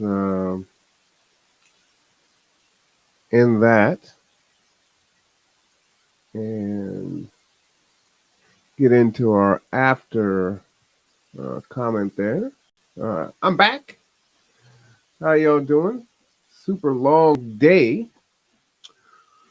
That was very interesting. I have attended those council meetings in the past, but typically I've been pretty busy. But these things need to be priority. And while these things may seem unimportant or tedious, if you're not there, they're going to do things without your knowledge and without your input. So it's critical that you are there and that you provide a voice. So this is the first of a new series that we're going to do, and it's a council meeting. We're going to broadcast the council meeting, and then we're going to talk about it after. So I have Jeff Campbell with me. Jeff, are you there?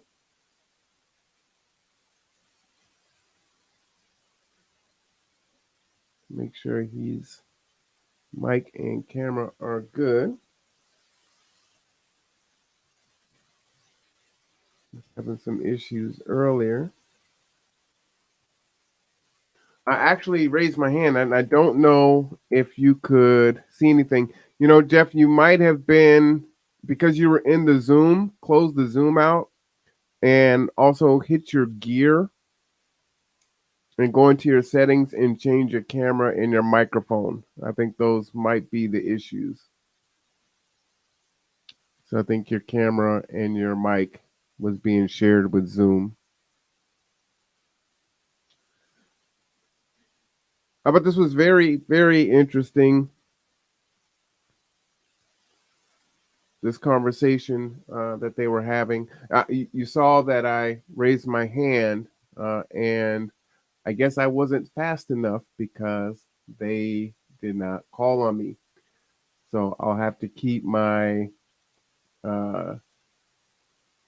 put my hand up earlier, right? And I didn't want to comment on everything, so I was trying to put it up when I thought it was necessary, because I did want to ask input on all of the all the funding that's coming into the shipyard and what is being done to increase employment, especially in the Black community in the shipyard.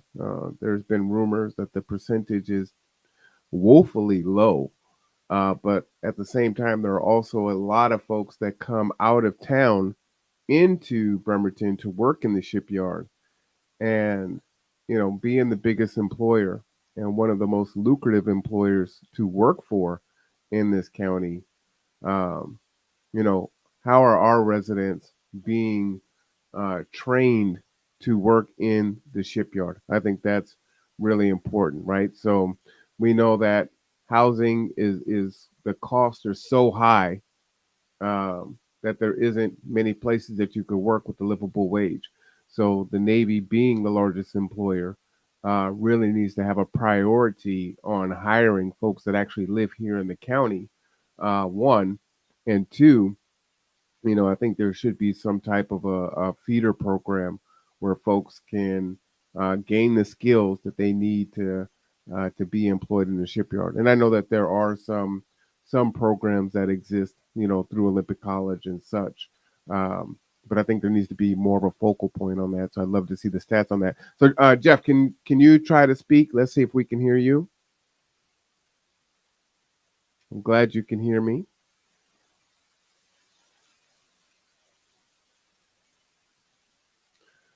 We're just waiting on get Jeff's audio and video good. What you might do is leave out and refresh your screen, like close out of this, open it back up, and then try or even restart your computer. I'm pretty good at filibustering for a minute. So, yeah, but that's really my concern. So when you're looking at what's going on here in this county, Jeff is absolutely right. You've heard me talk about this many times before. Also, as the eviction process really begins to take hold and the eviction assistance funds dry up, which they're going to dry up early into next year, as it looks right now, and they'll end up putting a stop to adding any new people to get help. And if you received help more than twice, you're done anyway. So what is going to happen after that time frame is over, and now you can be evicted and you still can't pay your rent, right? We're right at the beginning. Hey, I can hear you, Jeff. You can? Oh, how you doing? I'm doing good. All right. There we go. We've got liftoff. All right. Welcome. I want to welcome you to the show. This is Jeff Campbell, everyone. This was the person that you heard making his comments, and we got to get into this tonight, because I thought who made the comments against you? Is that Michael Goodnow? Oh, I don't know. I didn't hear anybody make a comment against me. Oh wow, I should rewind it. I mean, he kind of directly attacked you at the end and said that something along the lines. This is a summary that you have come on a lot and have attacked the council, and some of your views are unsavory at best, social views, and that transphobic. The transphobic that was. I don't think that wasn't me. I don't think he's talking about me, but that is he. Oh, he wasn't referring to you? I don't think so. I wouldn't. I would hope not. Oh God, no! I hope not. Oh, man, okay. I think I know. I think I know the jerk that he's talking about, though, because he follows Michael around all over on social media, and I've seen him post stuff like when I post videos of Michael. Whoever this, I don't know who this guy is, but he'll post junk. I mean, really nasty stuff, and I try to block him. And oh wow, I think that's who they're talking. I hope they're not talking about me. Is his name Jeff also? What? Was his name Jeff also? I don't know. I don't know. But okay. I'm certainly not transphobic in any way. I don't know why anybody would say that. So I wonder who was he referring to? Because I was in at the beginning and I only heard the one. There was one person that kind of went off. I thought when I heard him, I thought he said there was somebody who writes in a lot, or writes in a lot. Okay. I could be wrong. I don't. But I didn't. God, no, I didn't think that was pointed at me at all. Okay. Wow. Well, and I don't have any context from it aside Yeah. from, you know, the one comment that I heard where the F-bomb was dropped and saying, you know, I thought there were a lot of good. Yeah. And that I got a little over emotional, and he was right for calling me out on that. Absolutely. Yeah, it's just, and that there is context for that, for me doing that. But outside of the F-bomb, you didn't say anything that was inaccurate from my assessment. No, I don't think so. And the thing is that I hear from I have friends that live in the neighborhood around MLK here, and they call me and they're crying. You know, they're like, these things are happening, and I'm like, somebody's got to say something. And of course, it would make more sense. It would make more of an impact if they could speak for themselves, I think. Right. But they're intimidated. Mm-hmm. And rightly or wrongly, they feel, you know, they've been told by the police that the police here don't have to abide by Boise versus Cascade. They've been told on the streets that, you know, that doesn't apply to us. And, you know, that whole attitude of, you know, anyways. Where was I going with that? So it gets to me when I hear about all these stories, and I would like, and also it bothers me that they feel intimidated. Like I say, well, say that at council, man, they got to hear you. But they say, right. I don't know. You know, you don't speak out about this stuff here, and you know, and I'm like, oh, that's paranoia. Well, of course, you know, for me, I can say the F word, and nothing's going to happen to me because I'm angry. And people, oh well, you know, I can get away with it. I understand that privilege that I have, which you know, maybe I did abuse it tonight. But, well, you know, and I wonder how we can. You know, I was telling the folks after our meeting earlier today that one of the purposes of the conduit, and particularly this show, is to try to mobilize and empower the voiceless, to bring their voice to bear to the table, because their voices really do need to be heard. What's unfortunate, and I'm making an assumption here, is that they know that these issues are going on. And so, you know, they should go out and speak to their constituents, understanding the challenges of the fear and the pessimism of, ain't nothing's going to happen anyway. Who's going to listen to me? I've complained to this person. I've told this one, and it's still going on. And so it's like, well, what's the point? So understanding that those are your constituents also, you need to go and bring their voice to bear, right? Because I hear a lot of things where, you know, as I was saying before, where you were trying to get your sound together.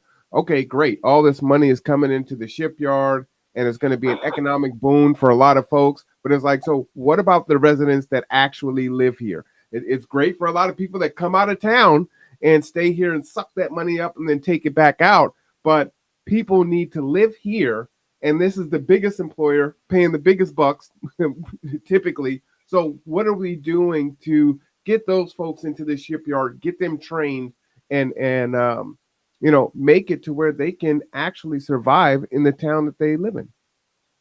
Yeah, I hear, you know, there's this whole, well, you know, they always seem to underplay it a little bit. $5 billion, but of course we won't see all of it. Well, I'd really like to know how much will we really see of it, because they're talking about retrofitting for nuclear weapons manufacturing plant. Basically, they're talking about retrofitting it for earthquakes because we're on a freaking fault line. Mm-hmm. They're not bringing in local carpenters for that stuff. They're bringing in Halliburton, right? They're bringing in the normal players who are just happen to be big contributors to Derek Kilmer, and you know. So yeah, certain people are going to get a lot of money out of this, and it's going to have, and certainly there'll be spill off. I mean, you know, tips for coffee here and there. I don't know. There's more than that. I'm sure there's more than that. But oh, great, trickle down economics, fantastic. Yeah, I'd love to see how much. But yeah, so and I always hear that the shipyard's our major employer. It's our biggest employer. It's our biggest asset. And I'm like, well, then why is the median wage $50,000 in this town? Well, if your major employer, there's a disconnect there. You got $1 trillion ships and $50,000 a year employees is what that tells me. Well, and the other thing that I was saying, Jeff, in your 3-minute reflection, you were mentioning, hey, look, the eviction moratorium is over. Evictions are going to pick up. They've been happening. They haven't been happening at the rate that they're going to once, this COVID emergency eviction funds runs out, which is slated for the end of the year, right? So when it starts picking up, once we get to the other side of, okay, you've gotten eviction assistance, they can't evict for so much time. After that, you're going to see this thing really ramp up. So what are we doing proactively to ensure that, one, these people can stay in their homes because they have a livable wage job? And, what are we going to do to start building those jobs and, getting them whatever vocational training is necessary to be where they need to be? Because we know that market rate isn't low income housing. It's not affordable housing. It just is what it is. And we're in this unique place where we have all these external factors. We've got a military town. We're 30 minutes from Seattle. So we have all these pressures where folks are like, hey, it's so cheap here. I can come here. And then it just pushes us out even more. And at the same time, they're saying, hey, you know what? The RV park, it can't exist. Veterans Park, we need to dismantle that. So you're pushing from both ends. You're chasing. You didn't want them downtown. You put them into the woods. Now you don't want them in the woods. But the people that are in their homes are also now becoming homeless. So what are we going to do? Yeah, and it's just and down here on MLK Boulevard. I mean, can't we do it on MLK Boulevard if anywhere, or MLK Way if anywhere? Can't we serve our people? I feel like it's a solvable issue. It's been a solid population there. And they need toilets, they need showers, they need laundry facility, and they need shelter. We have tiny houses sitting over in Port Orchard looking for a place to go. We've got porta potties. I think we've got portable porta potties sitting across the street over here. We have all the stuff that we need. And I know that we have community that would come through to provide whatever personal labor is required for that. To get us over, at least say let's 2 years. Let's look at it for 2 year. It's a 2 year emergency. Let's do what we need to do.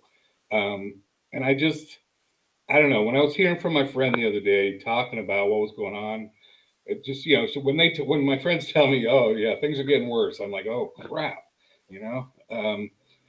how can they get any worse? How could they possibly get any worse? And it's just unnecessary. We have the resources. We have people who are willing to help. I don't know. There needs to be a medical person down there 24 hours a day. There needs to be a medical person on the streets here because there's a lot of medical. That's okay. And that's the other thing I didn't get a chance to say is when you talk about who these people are, right? They're veterans. They're veterans, they're elderly people, and they're disabled people. That's who we're talking about. And they're having to go to the bathroom in buckets until they take the buckets away from them and say, well, we got this crap all over the place. Literally saying that. I've tried, I said, can we get a porta potty out there? Oh, no. People will, use it for who God knows what. And I'm like, okay, we'll monitor them. We'll come up with volunteers. Oh, it's just always something. It's like, well, and a year ago we got in trouble because they were like, oh, it's all the garbage. So we got a group out there. We were out there picking up garbage. And they rolled in with all the police and started arresting them. Did a whole big show arrest of this poor homeless guys. Wow. And that was, let's try the carrot approach. They've been trying with the stick for so long. Let's just try the carrot approach for a couple of years. I don't know. Give it a chance. And that's just what I was feeling today when I was talking about it. But what's unfortunate too is that there's so much misconception on who's homeless and why they're homeless. I was talking with my surgeon. I had surgery on Friday, and he He actually contracts with or is friends with the contractor for Pendleton Place. And so, he says, I feel some way about the homeless population. I want to help and do these things. And he asked me, do I believe that most of the homeless is mental health and drug and alcohol? And I said, no, I think that's really a misconception. I said, when you lose your home and society is just functioning all around you and there's no support system, that's what turns you into an alcoholic or a drug addict, right? You're trying to cope and there's no support. There's no way out of it, and there's no help for you. So once you're there for a certain amount of time, you're looking for any way to get by and exist. Yes, there could be some mental health issues that are there also, but to just label everyone as being addicts and alcoholics and mental health issues is painting with too broad a brush, and it takes the humanity out of seeing folks as people and providing the help that is needed. And I wonder, what is the tipping point? How many more people we're looking at? You see the construction, right? But you see a lot of storage being constructed because people can't stay in their homes. They got to put it in the storage, right? Up there's a business opportunity. So when do they go from moving in with a family member or a friend to the car to the street? You're seeing it more and more. So what is the tipping point where it's like no more? And we've got it good when we really think about Kitsap County. You can think about Philadelphia and San Francisco and some other cities where it's horrifying, right? This is already horrifying, but oh my God, I've shown some videos where it's like, there's so many and they're uncounted, grievously undercounted. Yeah, it's I went through my own homeless period not too long ago, and I remember being at a U-Haul in Las Vegas, and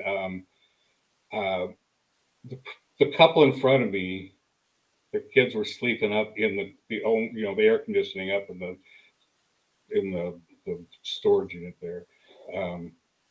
And the parents were like, we just need to keep this storage unit. And they're like, well, you need to prove that you have an actual residence somewhere, because it seems like you're living here. And if you can't prove residence, you got to get all your stuff and get it. Wow. Like, you can't even get a place. You can't even store your stuff if you're homeless, right? Yeah. It's just one thing after another. And how do you dig yourself out of that? Yeah, I think we can do better, right? We can do. What's the tipping point? I don't know. And even when you talk about drug users, and I'm sorry, they deserve a bathroom too. I don't care what your sin is or whatever it is you're going through. You deserve food, shelter, and a place to go to the bathroom. I mean, come on. That's and again, that whole the whole stick approach to, we're going to change their behavior, we're making them miserable. Well, their behavior may be driven because they are miserable. I mean, if you're forced to go to the bathroom out in I don't know how. Drugs might feel pretty good to me too. I don't know. Yeah. So why don't we do this? For our audience that don't know who you are, and do we have an audience? I don't even know. Yeah, there's an audience. Tell us who Jeff Campbell is. Tell us what Bremerton Affordable Housing Group is, how it got started. Let us know what's happening. So I moved here. I don't know, 3 or 4 years Hey, Mark. ago. Hey there. There is somebody out there. But the house. So anyways, a year or so ago, a friend of mine, Joe Walter, and I created this online Facebook group to talk about housing. Let's talk about affordable housing, and I think I can maybe find the link for it and drop it into the chat. Maybe. Perfect.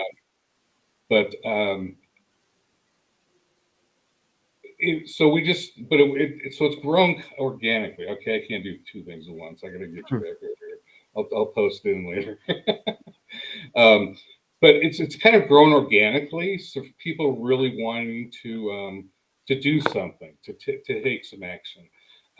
there was a feeling that we really need to get the community voice out there. I think much like you talk about a lot too, the community voice needs to be heard.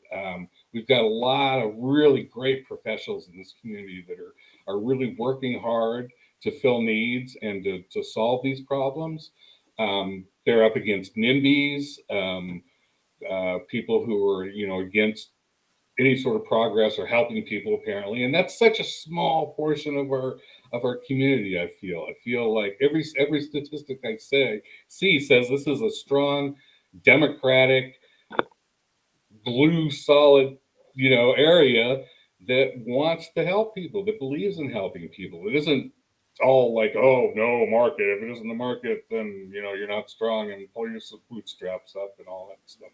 But so I feel like it can happen here. I think the change is really possible here. But anyway, so the Facebook page is really started. It's been taking off and getting more people on. I was using it mostly to post just information, like to do what you're doing too, is just share this information because there's so much information out there and so much is going on.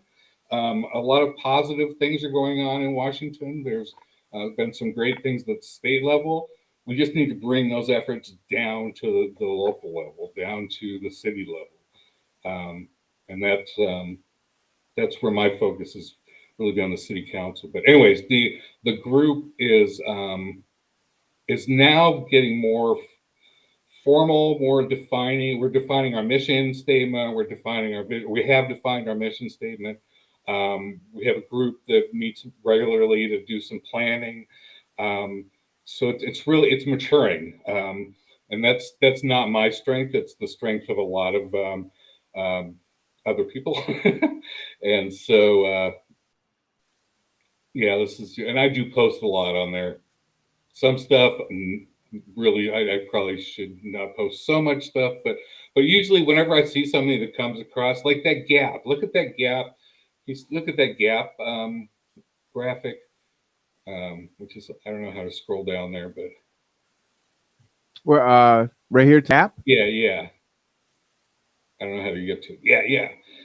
So I saw this at a presentation for the Washington Low Income Housing Association for their legislative group, who is, going to be pushing a lot of legislation in the next session. But anyways, so this graphic really shows like who are the low income renter households? Who are they? And this is where you see, it's mostly elderly.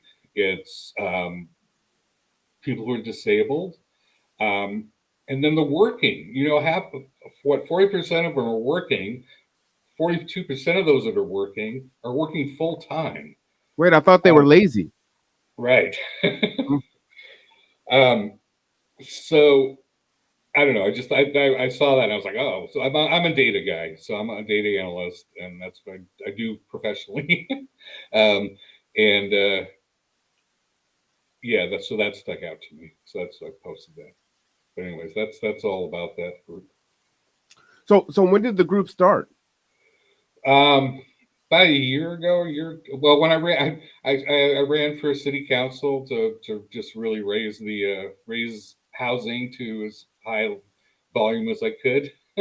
And this was an effort that came out of that. So it's been about a year, I guess. So Jeff, how long have you been here in Kitsap? 4 years, I guess. 4 years. 2 of that's been COVID, so it feels weird. So let me ask you a question. All right. So you said you're homeless in Vegas. You come up here 4 years ago. You run for city council. You start a Facebook group. Where did you get the audacity to dare to do such a thing? Well, I've been an activist most of my life, and I've been lived in different areas, but the issues are all the same. Where you go. I moved around a lot, so I've moved around a lot over the years, and I don't know. I just I've started learning along the way from a lot of different activists in a lot of different cities, doing a lot of different really good work, and so paying attention and listening, and I don't know. And I'm here, so I'm like, okay, something. And it got discouraging. It got really discouraging. I don't know, I feel like the only one yelling at the, wind or whatever, that we can do better, we can do something different, that it's in our power. And for another thing is, for 20 years, I lived and worked in Washington, D.C. I did a lot of data analytic work there. And one of the things I just realized was that change was not coming at that level. It has to be done at the local level. It absolutely has to be done at the local level. And so I've been here long enough to get involved with local politics, and it's been fascinating to me. I'm a political science major. So just political participation has always been my big thing. My master's dissertation was on political participation, and just community voices and open societies, right? Like letting everybody into the decision making, because anyways, that's getting way up on the philosophical bent. Oh, no, that's all good. I love it. So a couple things. One, I appreciate your audacity, and I hope that you will continue to help rub that off on other folks to also get the audacity to make change, right? And as you can see, Mark is in the chat here. Audacity are us. Isn't that our motto, Marwan? So you guys definitely need to meet if you haven't met. I think you will be fast friends, because we're definitely rowing in the same direction. So I'm going to give you his information. So what did you think of the city council meeting? Did it stand out to you other than?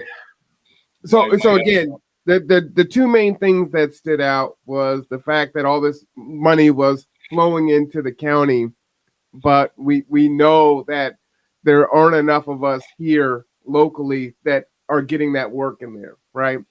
And thinking about, again, your statement and the things that I've been saying for quite a while now, is we're being squeezed from both ends, and we can't build fast enough. No matter what we build, it's only a certain percentage that's really going to be market rate, and we can't house people fast enough. And we don't have a model that is actually solving the problem. I can't even call it a Band-Aid, right? I mean, we're just bleeding all over the place. And we just seem to be, there are a lot of good people. There are a lot of good organizations that are doing better than their best work. But unfortunately, it's not enough, right?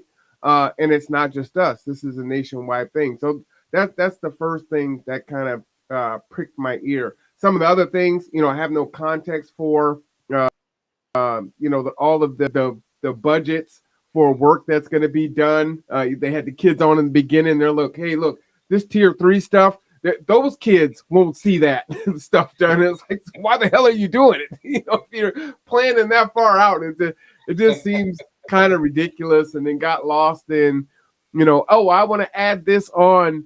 I need to get this on, to this plan, even if it'll never get done. And and I wonder, does it go from tier 3 to get it on, and then in a year or two, all of a sudden it pops up to tier 1, and now it's being, taken care of. So those are kind of the two main things that kind of pricked my ear. Yeah, I think. I thought that the kids were great, and I thought I was going to change my whole speech really quickly, but I was thinking, how am I going to gear what I want to say to kids? But I was going to do it. I was going to okay, you got to go to the bathroom. No, I was like, I would have not known how to do that. But I think, what can the city council do about that? What is this? It's interesting to me that this city council is like, it's a 9-day, not 9, well, I really like our city council right now. They're asking good questions. They're filling the role that there should be as oversight people, I feel. I think that my sense is, and I have not been in the city long, but my sense is that we're coming out of a period of a system of government, and we're still in a system of government that is really ruled by one man, and it's the mayor. All the decisions go from the mayor. Everybody reports to the mayor. He controls the information flow. But I think I think that stems from a history of, I don't know what to call it, but you don't have to be PC on here. It's the white man's club. It's the group that, they hung out at golf together. They didn't need to talk about this stuff. The city council showed up for parades and all was good, What do you need, mayor? Yeah, we'll be there. Peace, man. But we've got a big city. We've got 60,000 people here or something, right? $250 million budget. And the people who are in charge of oversight of that budget get paid $1,000 a month or something.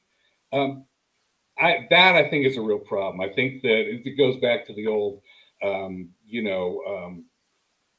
power corrupts and absolute power corrupts absolutely. And I think that, we're in a situation where the mayor is pretty close to absolute power. And I'm not saying anything against him personally. I don't know him personally. He seems like a really great guy. I don't know. He's a nice guy.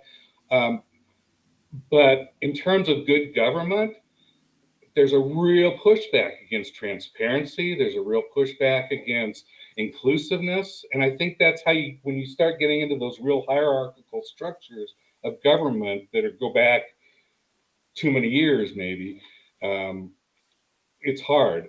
So I think I see the city council saying, well, where are the numbers? Well, these numbers don't add up. What is this stuff?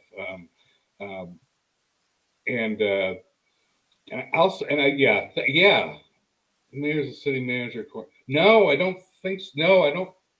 Yeah, he's the same. Yeah, it's a strong mayor. I'd have to look at the exact. The council control. Yeah, well, that's the key. The council does control the budget, and I don't think. I think that's a huge. That's a huge tool, and that's a huge power. And I think that the city council is starting to realize that, because I think there's been a history of, oh, we can't do anything about this. Well, you control the budget, and you control the. There's a lot of control.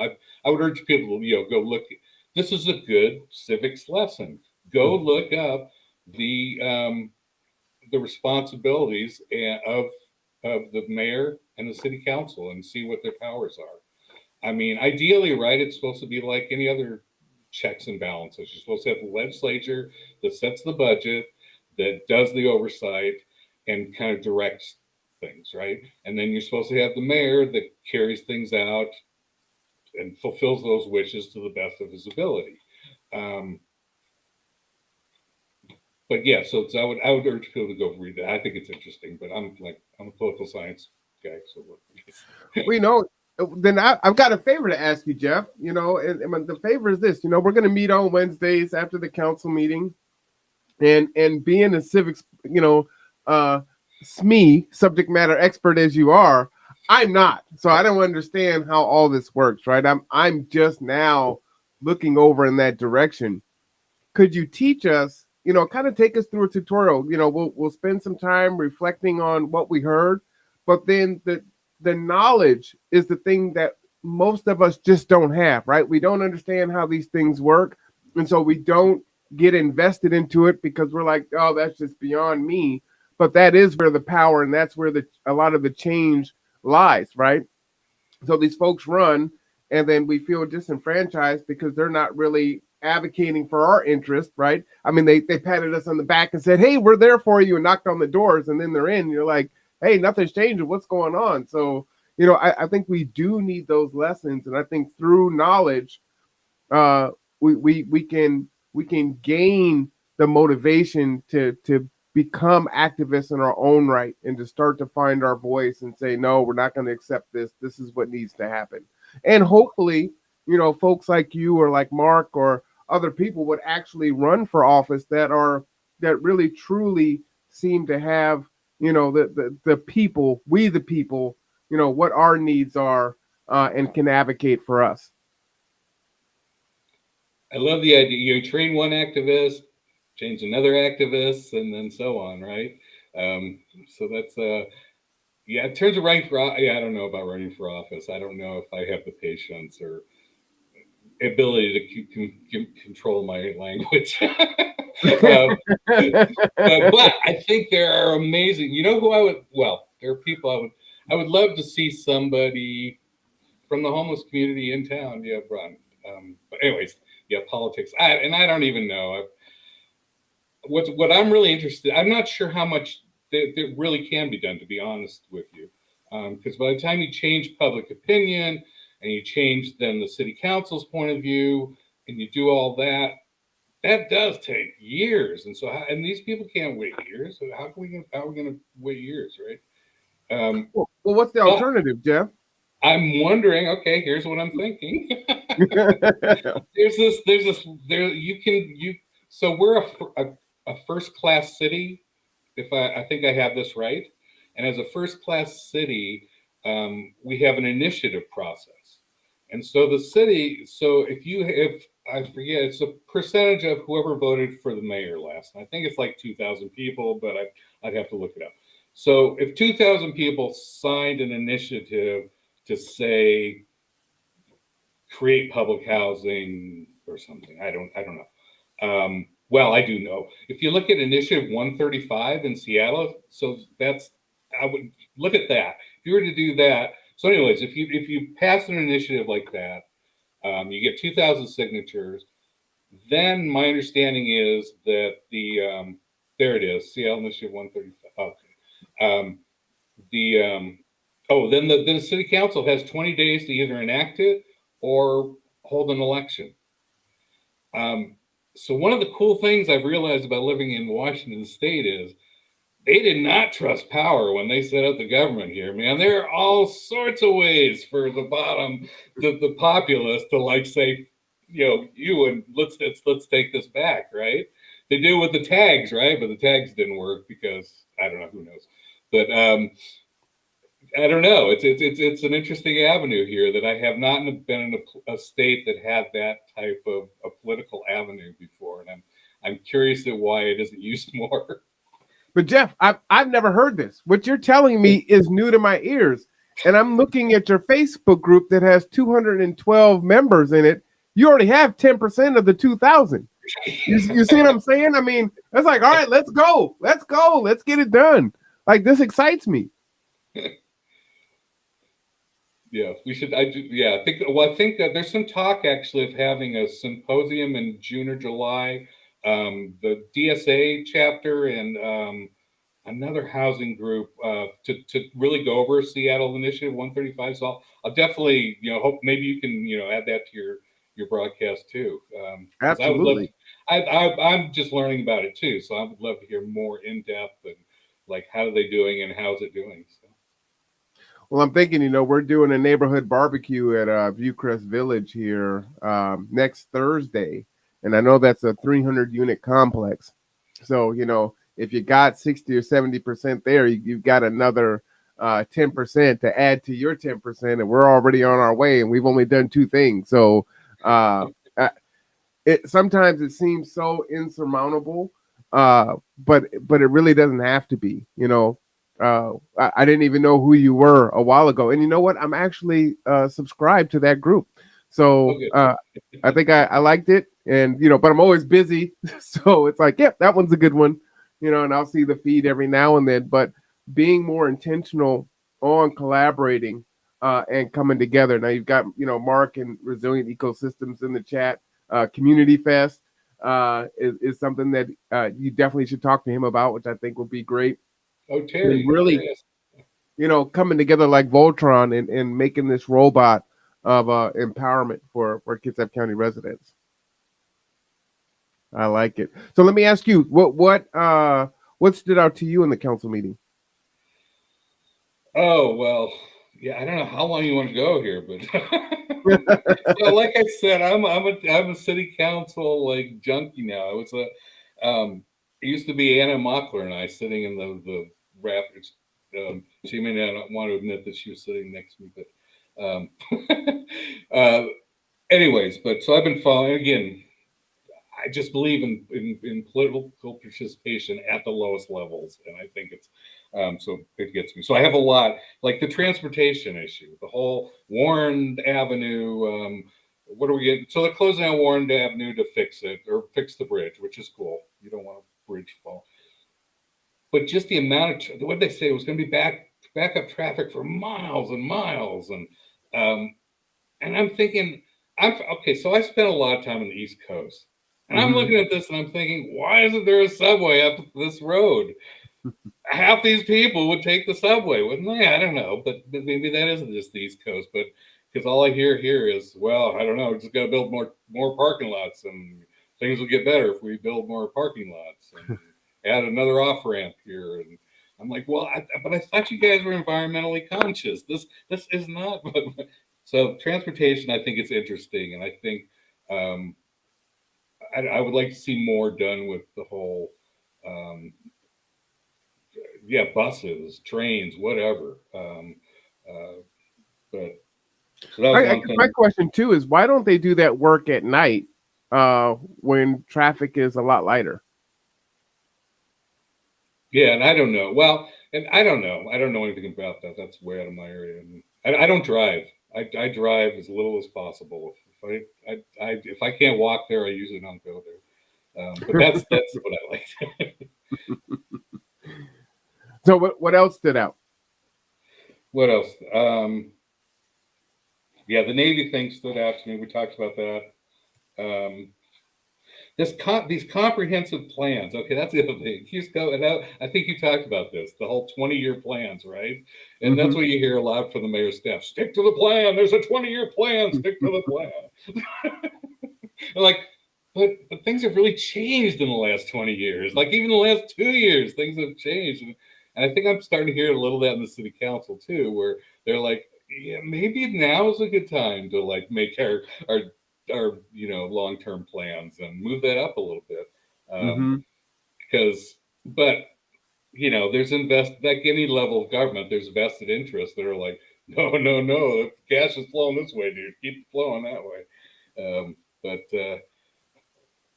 So okay, that's it. That was all my thing. Oh, and Juneteenth. I'm really looking forward to Juneteenth.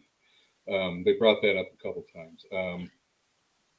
We'll be covering the film festival at the Roxy. The admission is free. It starts at 5 p.m. So there'll be a 1-hour social. Matter of fact, I was downloading the movies that will be shown because I'm on the documentation committee for that as the conduit. And then the event will go from 6 to 10. Honestly, don't think it will last all the way till 10 p.m. But there will be concessions that are there. You'll have to pay for those, but popcorn, things like that, wine, beer. Just a great thing to do on Friday night. It's free, so it doesn't cost anything. So come on down. This will be my first time inside the Roxy, so I'm looking forward to that experience. And then on Saturday will be the march at 10 a.m. And then the intention is also to honor all the fathers. So they're going to ask the fathers to kind of come to the front of the line and kind of lead the march down to Evergreen. And if you went last year, it was fantastic. I did not. But this year, it looks like it's going to rain, unfortunately. But do come down. The food is going to be delicious. There's going to be so many vendors there. And it's just a great way to celebrate and acknowledge this new federal holiday that folks have been advocating for so long. So really should be a good time for sure. And then I would be remiss to not mention there's another event being put on by the NAACP tomorrow at Sinclair Missionary Baptist Church up there next to DSHS. I believe that's 4,000, whatever that road is up there next to the Department of Health Services. And the police will be there, and Kids at Public Health will be up there, and it's a resource fair. So there's a lot of good things that are going to happen there too. So I'm going to try to get up there also and cover a little bit of that. So it should be a great weekend. And then Sunday's Father's Day, and I think Bainbridge Island is also doing a Juneteenth event also. I don't know if I'm gonna make it to all four, but I'm gonna do what I can. So it's gonna be pretty crazy, but it should be pretty cool. So you're gonna come down? Yeah, I'm gonna try. I'd love. First of all, I went to school at University of Houston, and so Juneteenth was like the coolest celebration every year. And it was just blues and Zydeco and barbecue and just celebration. It was such a great, fun time. And so I'm so psyched to see that starting here and really taking off, it looks like. And so, yeah, the only thing I'm worried about is this whole, so my Timmy, my friend, the nurse, keeps telling me, no, COVID's still out there. So I'm a little wary but I think outside and I don't know. I'm still not sure what to think about all this COVID stuff, to tell you the truth. Well, I mean, you can always wear a mask, That's true. Because I'd really love to go to that film. So I think I may swing over for that. Yeah, come down. You can meet me in person. It'd be great. Oh, okay. All right. Yeah, I'll be there. Now, Mark did bring up a good comment there. He says the wastewater treatment award that 50% of the other plants received, the plant that had a $50 million lawsuit that forced them to improve. Just saying. You know anything about that, Jeff? I know Mark has talked about that before. I don't know anything about that. Mark, why don't you do me a favor? You want to type your contact information in the chat, your Rose Echo email. One, it's always good because other people that are listening and watching can reach out to you. Oh, of course, I found it right when I asked you to do that. So I'm going to go ahead and pop this up. Jeff, if you want to take that information down, it's just mark@roseecho.org. And like I said, I think you guys are going to be fast friends for sure. Cool. Very, very like-minded. All right. Well, I'm going to get going. Yeah, no, I think we had I'm actually going back into the office tomorrow for the first time since like. Oh, really? Yeah, so I'm going to take some plants up there, and I work up at Olympic College. Did I say were you working at Olympic College? Or Yeah, I used to teach at the college. Oh, nice. Yeah, I used to teach. Actually, I used to do everything. I was a academic advisor. I taught in general studies. I taught in business management. I taught in pathways. I taught. Yeah, it's like I was. Well, I was so funny. I was a part-time employee, and I think I got to the point where I was almost twice as much as full-time. So it put me into benefits, and they said, you're like one of the hardest people we've had in regards to HR and payroll. So I literally had like 5 different line items that I was getting paid from. So I was killing myself, but I really care about my students, and I would do all kinds of crazy things. I would teach negotiations and pay for Harvard negotiations out of my own pocket. It's like, I know it's a community college, but I want you to have all the skills that you can have. And so, yeah, I would just do crazy things like that. So good times for sure. Our teachers need much more pay. We need to pay our teachers much better, and that's another part of everything. Jeff, let me tell you, one of the people one of our clients just got a new job. He's making $21 an hour being a dishwasher, which is fantastic. Still not enough to live. That's $40,000 a year. Still not enough, by the way, about $42,000. However, that said, when I started at Olympic College, I think in 2012, I had to have a master's degree to be a part-time advisor, and it started and capped at $19.75 an hour. And he needed a master's degree. I mean, man, those are the bad old days, but talk about bring back 2012. I mean, man. Yeah. Horrible. But what we'll do is it will be here every Wednesday. We'll come up with the show at some point in time, a name, but council meetings and reflections with Marwan Cameron and Jeff Campbell. And we'll probably spend an hour, after the council meeting's over, and we'll just kind of chat it up a little bit and do a little education. I think this will be a great show. Sounds good. All right. Well, it was a pleasure to meet you, everyone. Go ahead there. Yeah, no, I was just going to say thanks. This has been fun. Yeah, absolutely. Absolutely. So for Jeff Campbell, I am Marwan Cameron. Always feel free to send your, and tipping points and puzzle pieces, 1 p.m. on Wednesday. Be sure to send in your questions and your comments. Even if you watch this at a later time, we will address them or forward those questions on to the people that they need to go to if we don't ask them for you and then bring the answer back to you. So have a good night, everyone, and we will see you next time.